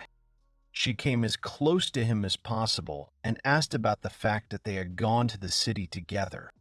In a sense, the hero is even afraid for Katsuragi. But the main thing is that she is cheerful. During their conversation, she did not interrupt him even once. He told her that when he was at Aikawa's for the night, he got terribly drunk and therefore does not remember much. But even this story delighted the girl. When the hero left, the girl waved after him and thanked him for coming. The young man drove and thought about what the word yaoi girl means. He brought home a lot of green pepper. That's how much she grows. Shohei was tired. Aikawa wrote to him and asked if he could come to him tomorrow. Besides taking and bringing chickens, the hero had no other business, so he agreed. Aikawa is coming to visit them tomorrow, so he decided to buy some groceries in the village, and also take Pochi and Tama to work. The young man thinks that he needs to treat Aikawa to something tasty and not just meat. As a neighbor, he won't set the table, but he can handle it with regular dishes. He immediately got a call from a poultry farm asking if he wanted to try their new meat. They wanted him to cook the chicken at home. The woman asked the guy if he had had lunch. He answered that he had, and then he thought that he should have been patient and eaten at their place. The guy was given a whole chicken. Inside the chicken were rice, jubilee berries, chestnuts, and other ingredients for soup. The husband asked his wife what all this was for. She replied that it was for the Korean dish samgitang. The guy was surprised and asked about the price. The man said that he was just a review. The hero noted that such a thing would cost 1,000 yen. The woman told the young man not to worry. This was an unusual chicken, and the opinion of a young man like him was oh so important to them. Shaw thinks that next time he should bring a treat with him. He was given a piece of paper with a recipe, after which he looked into the grocery store and went to his uncle. The children were surprised to see a huge chicken. Sino asked them not to scream, otherwise she would peck them. The boys asked permission to touch her. The guy allowed it, but asked to be more gentle with her. The children were, of course, surprised by Yuma's size, but they didn't turn their noses up at him. Apparently, both adults and children are tolerant in this village. Shohei came to pick up Pochi and Tama. He praised them for their good work. The old man greeted the boy. He asked permission to take some vegetables from him. Yumoto gave the go-ahead and told him that the chickens had found 3 eastern copperheads today, so he could take as many vegetables as he wanted. Sano was surprised by the number of pests. The man gave the hero a huge basket of vegetables. Shaw thought that now he would definitely have to cook. He asked his aunt to teach him how to cook. He said he had a lot of green peppers at home, and his aunt shared a Chinese recipe with him. He also learned how to use oyster sauce in cooking. The hero asked Pochi and Yuma that they would hunt tomorrow, but Tama approached him. The boy asked about what happened. She asked about Aikawa. The boy answered that he would come to them tomorrow. Tama said that he would go to work. He started to get closer to the guy's face and talk about Tama going to work. The hero thinks that it's too fast. Tama has terrible fangs, horribly sharp. The young man understood everything. When he said that Aikawa would come to visit them, Tama immediately asked to work instead of Yuma. That's how much she disliked Rin. He asked Tama if she really didn't want Rin to come visit them. She started pecking at the guy. Shu shouted that he understood, and then announced that tomorrow he and Pochi would go hunting. Tama was proud of herself. Sano turned to Yuma and asked if she was okay without a job. She pressed herself against the guy. It was a sign of agreement. He thought that she was so cute, and so the preparations for Aikawa's reception were finished. The next day, he left Pochi and Tama with his uncle. He asked many people about the snake's tail, but he never got an answer. It seems that tomorrow he will take the tail to the vet in the city of Es. I think the doctor there is called Kimoto. It's raining hard. Well, Rin will be able to crawl more comfortably. The hero has prepared some smashed cucumbers and stewed some Chinese cabbage. The first course will be samgyetang soup, and the second course will be the Chinese dish he was taught yesterday. The boy was working in the garden and noticed that a car had driven up. Aikawa greeted Sano and noted the northern weather. The hero agreed with him. Rin and Ten got out of the car. Cho assumed that they were probably cramped in the car. Aikawa said that there was such a problem, but Ten doesn't ride with them often either. The man asked Yuma if Rin and Ten could catch bubs in her yard. The snakes said that they wanted crayfish. The neighbor suggested going to the river. Shohei asked them to be careful, It was raining heavily now. Eikawa allowed Rin and Ten to catch crayfish. The snakes began to catch crayfish skillfully. The others watched from the shore. The hero was surprised at how easily they caught them. Eikawa told them that he and Sano would stay at home. They agreed and continued to be in the water. Shohei doesn't know how many crayfish they can eat together. And even if they eat them all, it won't be so bad. At least there will be more fish. Aikawa recognized the soup the boy was making. He noted that you can't get rid of the smell afterwards. Shohei replied that he would just turn the ventilation on full blast afterwards.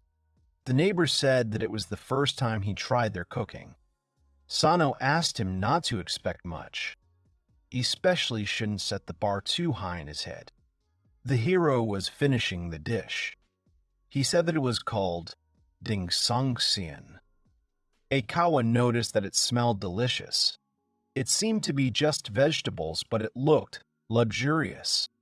They decided to start eating. Ten and Rin were still in the river. Aikawa thanked the guy for the food.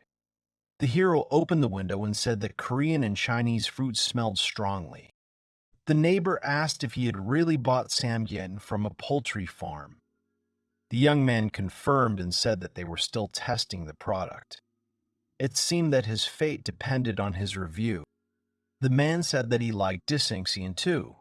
Lots of vegetables. Goes well with rice. The guy agreed with him. Aikawa liked the dinner. But the hero thinks that this is not enough for hospitality.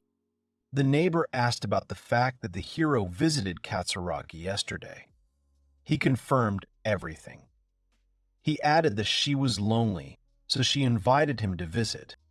Aikawa understands her. It's comfortable to live alone, but sad, so he sometimes invites him to his place. Then he asked about those half-destroyed houses. The hero replied that he had completely forgotten about them. If they were not demolished, then someone might settle there, and that would be bad. But to demolish them, you need to take care of a lot of things. Something tells him that demolishing houses is not a cheap pleasure, so they continue to stand and collapse. Apparently, there are many such houses here, and this worries the guy. Eikawa said that he can ask for help from his hunter friends.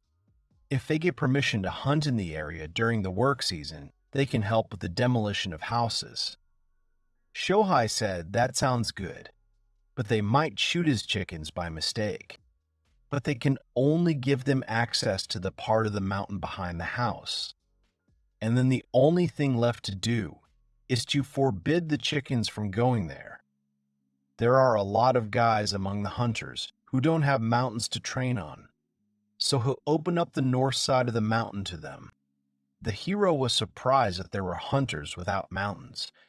Eikawa explained that these were hunters with licenses who simply lived near the mountains and were concerned about the integrity of their fields. Sano agreed that it would be better to open the slope behind the house for them. True, it was hard to climb there. Eikawa suggested that they climb through his mountain. He had a shorter path there. He was sure that the hunters would not mind. Before making a decision, the young man wanted to consult with the chickens. Eikawa agreed with him.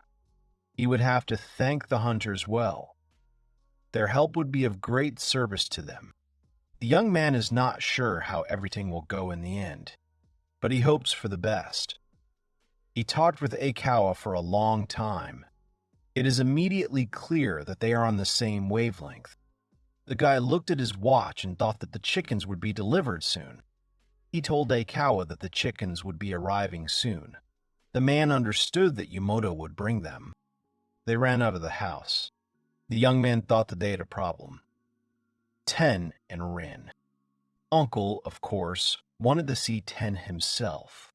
But if he saw Rin, who had been hiding her lower half all this time, things would be bad.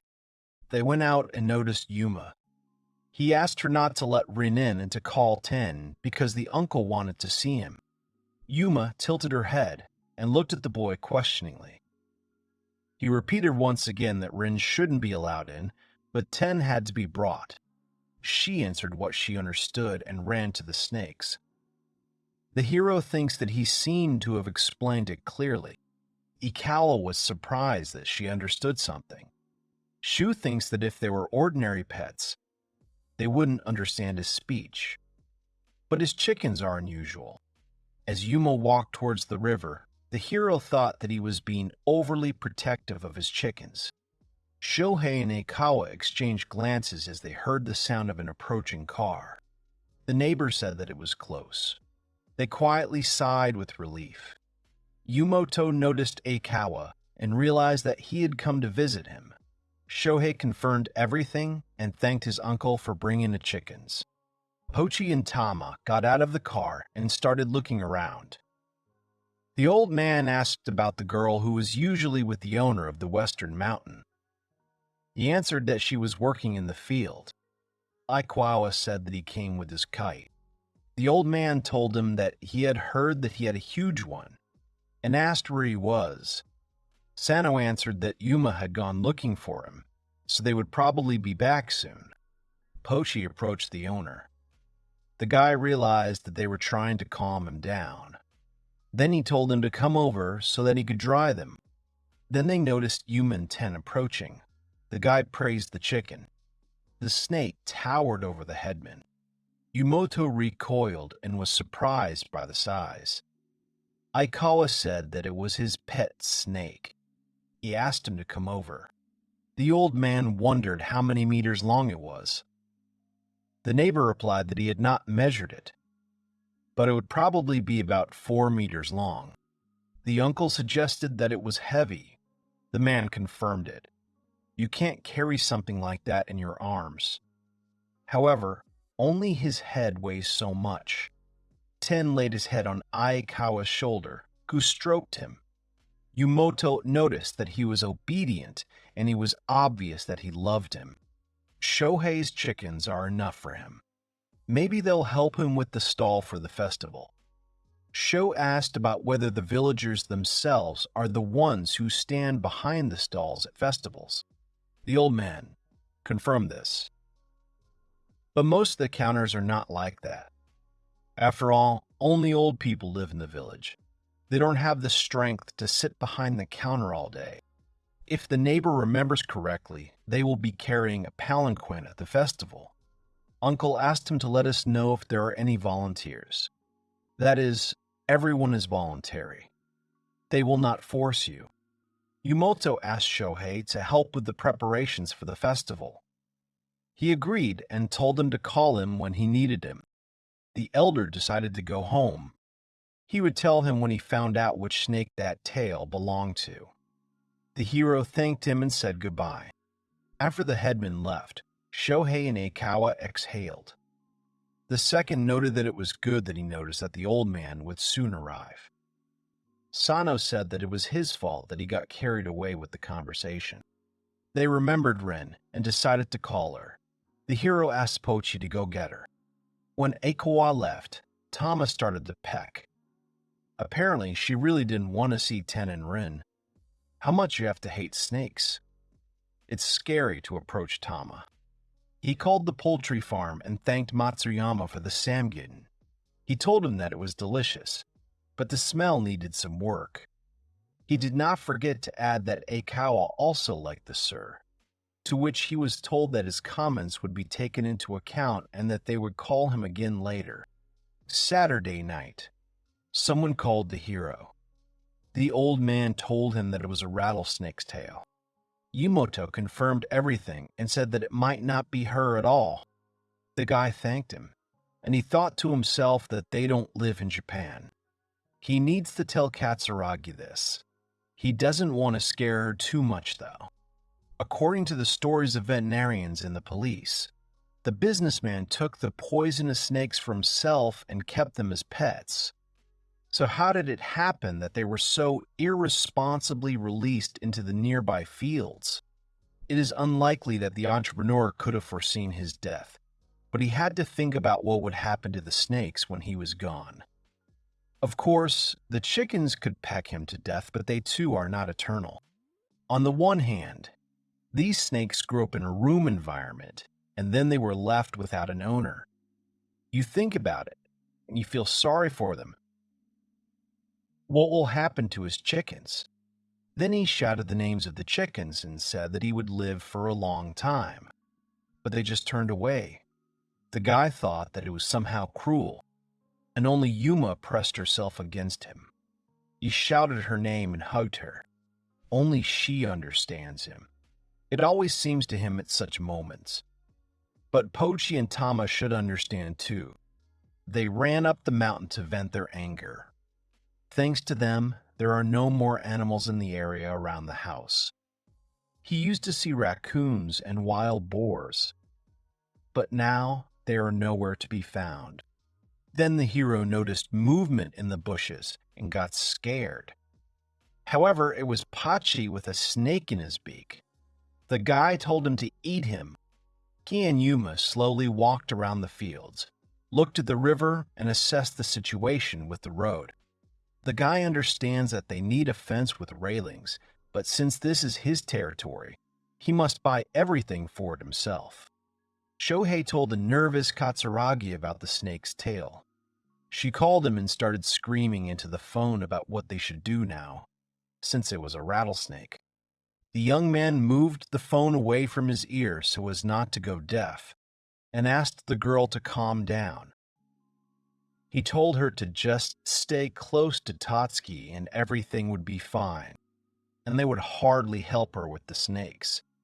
He told her to try to persuade Tatsuki to look for them for her. She replied that she would try to talk to him and thank the guy. The hero is held by chickens, but he can't send them to Katsuragi. This is Tatsuki's territory.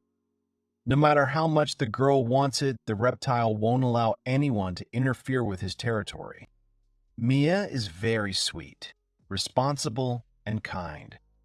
Everyone around her loves her, and she herself does not cause problems for anyone. It's just a pity that such an ideal Katsuragi does not see anyone in him. The guy became sad, and began to think that he didn't need love and weddings. Suddenly, Eikawa wrote to him that he was grateful for Friday, and that they had quickly taken Rin away from her uncle, although it wasn't something to be thankful for. And anyway, Rin wasn't the only one who was so strange. It was good that the chickens were there. Whatever the case, he hoped that they were living their best life. The chickens had almost finished all the work assigned to them. All that was left for him to do was wait for the end of the rainy season. The chickens are working, and the weather is still the same. It rained for half a week, and then there were cloudy days. But in the mountains, it rained every evening. The climate here is different from the one below. The problems began when the chickens were working their last shift. The hero went to the village to buy groceries when he remembered that his chickens were working in the fields nearby. He hadn't seen Pochi and Tama working for a long time. He thought about it and stopped the car. He saw that the chickens were working. There were also children there. The hero watches and understands that just a little bit more and Pochi will hit the child with the tail. Unfortunately, that's what happened. Because of this, the child fell into the water. Some woman screamed. The young man ran to help. He asked about the girl's condition. She said that she was fine and laughed. The hero felt relieved that she was laughing. The woman spoke rudely to the hero. He apologized for his chickens. She asked him about the fact that he was the owner of these chickens. Shohei confirmed everything. The stranger asks the boy what he was thinking when he left the care of these huge chickens. They know that they are here to exterminate snakes, but because of them they cannot work in the field. Sana told them to try not to approach them. She continued to scream that it was because of them that her child fell into the water. Shohei noticed Yuma's angry look and mentally asked her not to start pecking. The boy started saying that it was his own fault. He came up to Pochi to play. The other children supported him. It was their own fault that they didn't think about how long Pochi's tail was. The girl hugged the chicken and apologized to him. The woman shouted that this did not change the fact that he was dangerous. Shohei bowed, said that he was truly sorry and that he would listen to her words. And he himself thinks that in such situations, any reaction will be met with hostility. All he can do is bow his head to resolve this conflict peacefully. Then Yumoto came up and noticed Pochi's popularity. The woman's husband was next to him and noticed that the main character was bowing to her and asked what had happened. Looking at them, Shohei realized that they were a young couple, and it seemed like the girl was explaining something to the guy. The man called his son Makoto and told him to go wash up. He suggested the same to the main character. Sano invited the boy to go with him. While they were washing up, Yumoto and Makoto's parents were discussing something heatedly. The boy noticed this and apologized to the guy because it was all because he wanted to play with Pochi. Shohei smiled at him and asked him not to approach Pochi while he was working in the future. Here, they noticed Pochi, who came to find out how the boy was. He came to visit Makoto with a girl in his arms. He just stared at him. And yet his chickens are kind birds. The boys thanked the hero and noted that his mother was so nervous. The boy agreed with him and said that that's what she's a mother for. His chickens are so huge. The boy asked if they would be sold at the summer festival. He wants one too. Shohei approached the boy's parents. The woman bowed and apologized to the boy. He got nervous and said that he should apologize. The man also bowed his head and said that their son was to blame. They were really sorry. After all, he was helping them get rid of the snakes. Sano said that his chickens were really big, even frighteningly big. The main thing is that their son didn't get hurt. Yumoto turned to the children and explained that the chickens were working now, and asked them not to approach them. They were looking for poisonous snakes. They needed to be exterminated. It was dangerous here. The children understood the old man, but still continued to talk to Pochi and Tama. Sano said that Makoto seemed to be unhurt, but his parents could still monitor his condition. And he also asked to tell the children not to stick to the chickens. They have very long tails. Everyone started discussing whether his chickens were normal at all, but then the conversations quickly died down. In the end, even that girl was smiling. Naturally, mothers worry about their children. No matter how much you explain to them, of course they will be afraid of the appearance of huge birds on their territory. Maybe the boy should go to village meetings too. The hero turned to the old man and asked if he could join the general gathering of the village. He looked at the guy seriously and then said that he would pass it on to everyone. He should have done this a long time ago. The people in the village treat him so well that he completely forgot about the peculiarities of his chickens. He should be much more careful. One of the children approached Sano and asked permission to play with the chickens. He replied that they could, but only after they had finished their work. He looked at the chickens, and then Yumoto said that they were done with work for today. The children rushed to play with Pochi, Tama, and Yuma. Makoto, having changed his clothes, also wanted to play with the chickens. Someone said that it was good to have children. The hero agreed with this and added that children were the flowers of their lives. And then, these flowers had to be looked after. The boy didn't know that the children liked his chicken so much. Yumoto replied that it was because he didn't go down the mountain very often. At first, the children were afraid of the chickens because of their size, but the next day, they were best friends. Yes, and it seems that children themselves are interested in them. Every day they ask about where to buy such chickens, but the hero didn't know. Upon their return, they always went to patrol the mountains, as if nothing had happened. Yumoto said that when the chickens finished their work, the young man could let them play in the field with the children at least once a week. They would be happy. Shohei noted that it was a good idea. Since the kids liked the chickens, they could let them out sometimes. Only once a week was too much. Yamoto and Shohei turned around hearing a girl scream. The chicken had a snake in its beak. The old man recognized it as an island snake. He said to let it go back. The girl said that she was very scared and then thanked Yuma. The uncle was surprised that he was afraid of the snake. She answered that a snake is still a snake, and snakes are scary. Then she asked Sano's opinion on the matter. He agreed and added that his chickens catch not only snakes but also vipers. The children were surprised that vipers were crawling on the mountain. Makoto asked why the young man lived on the mountain. It would be better not to go down to them. The guy thought about it. Sano replied that there were reasons for that. When he grew up, he would understand. The hero wasn't sure he understood what he said, but in this case, the phrase was appropriate. The children are looking for chickens. The hero noticed this. Yumoto said that at this rate, they will be called to school. Sano wants his chickens to run around the mountains in peace. After some time, the young man called Pochi, Yuma, and Tama home. The children were upset. Shohei asked the old man about whether they would return here tomorrow. He replied that they would not work anywhere nearby. He shouted to the children that they would come again tomorrow. They agreed and said goodbye to the chickens. Today he saw the chickens in a completely new light. At home, the hero announces to them that this was their last shift this week, or they want to work later. They confirmed. The uncle said that they needed help from other settlements. Then the chickens would have more work, but the old man couldn't pay enough money for it.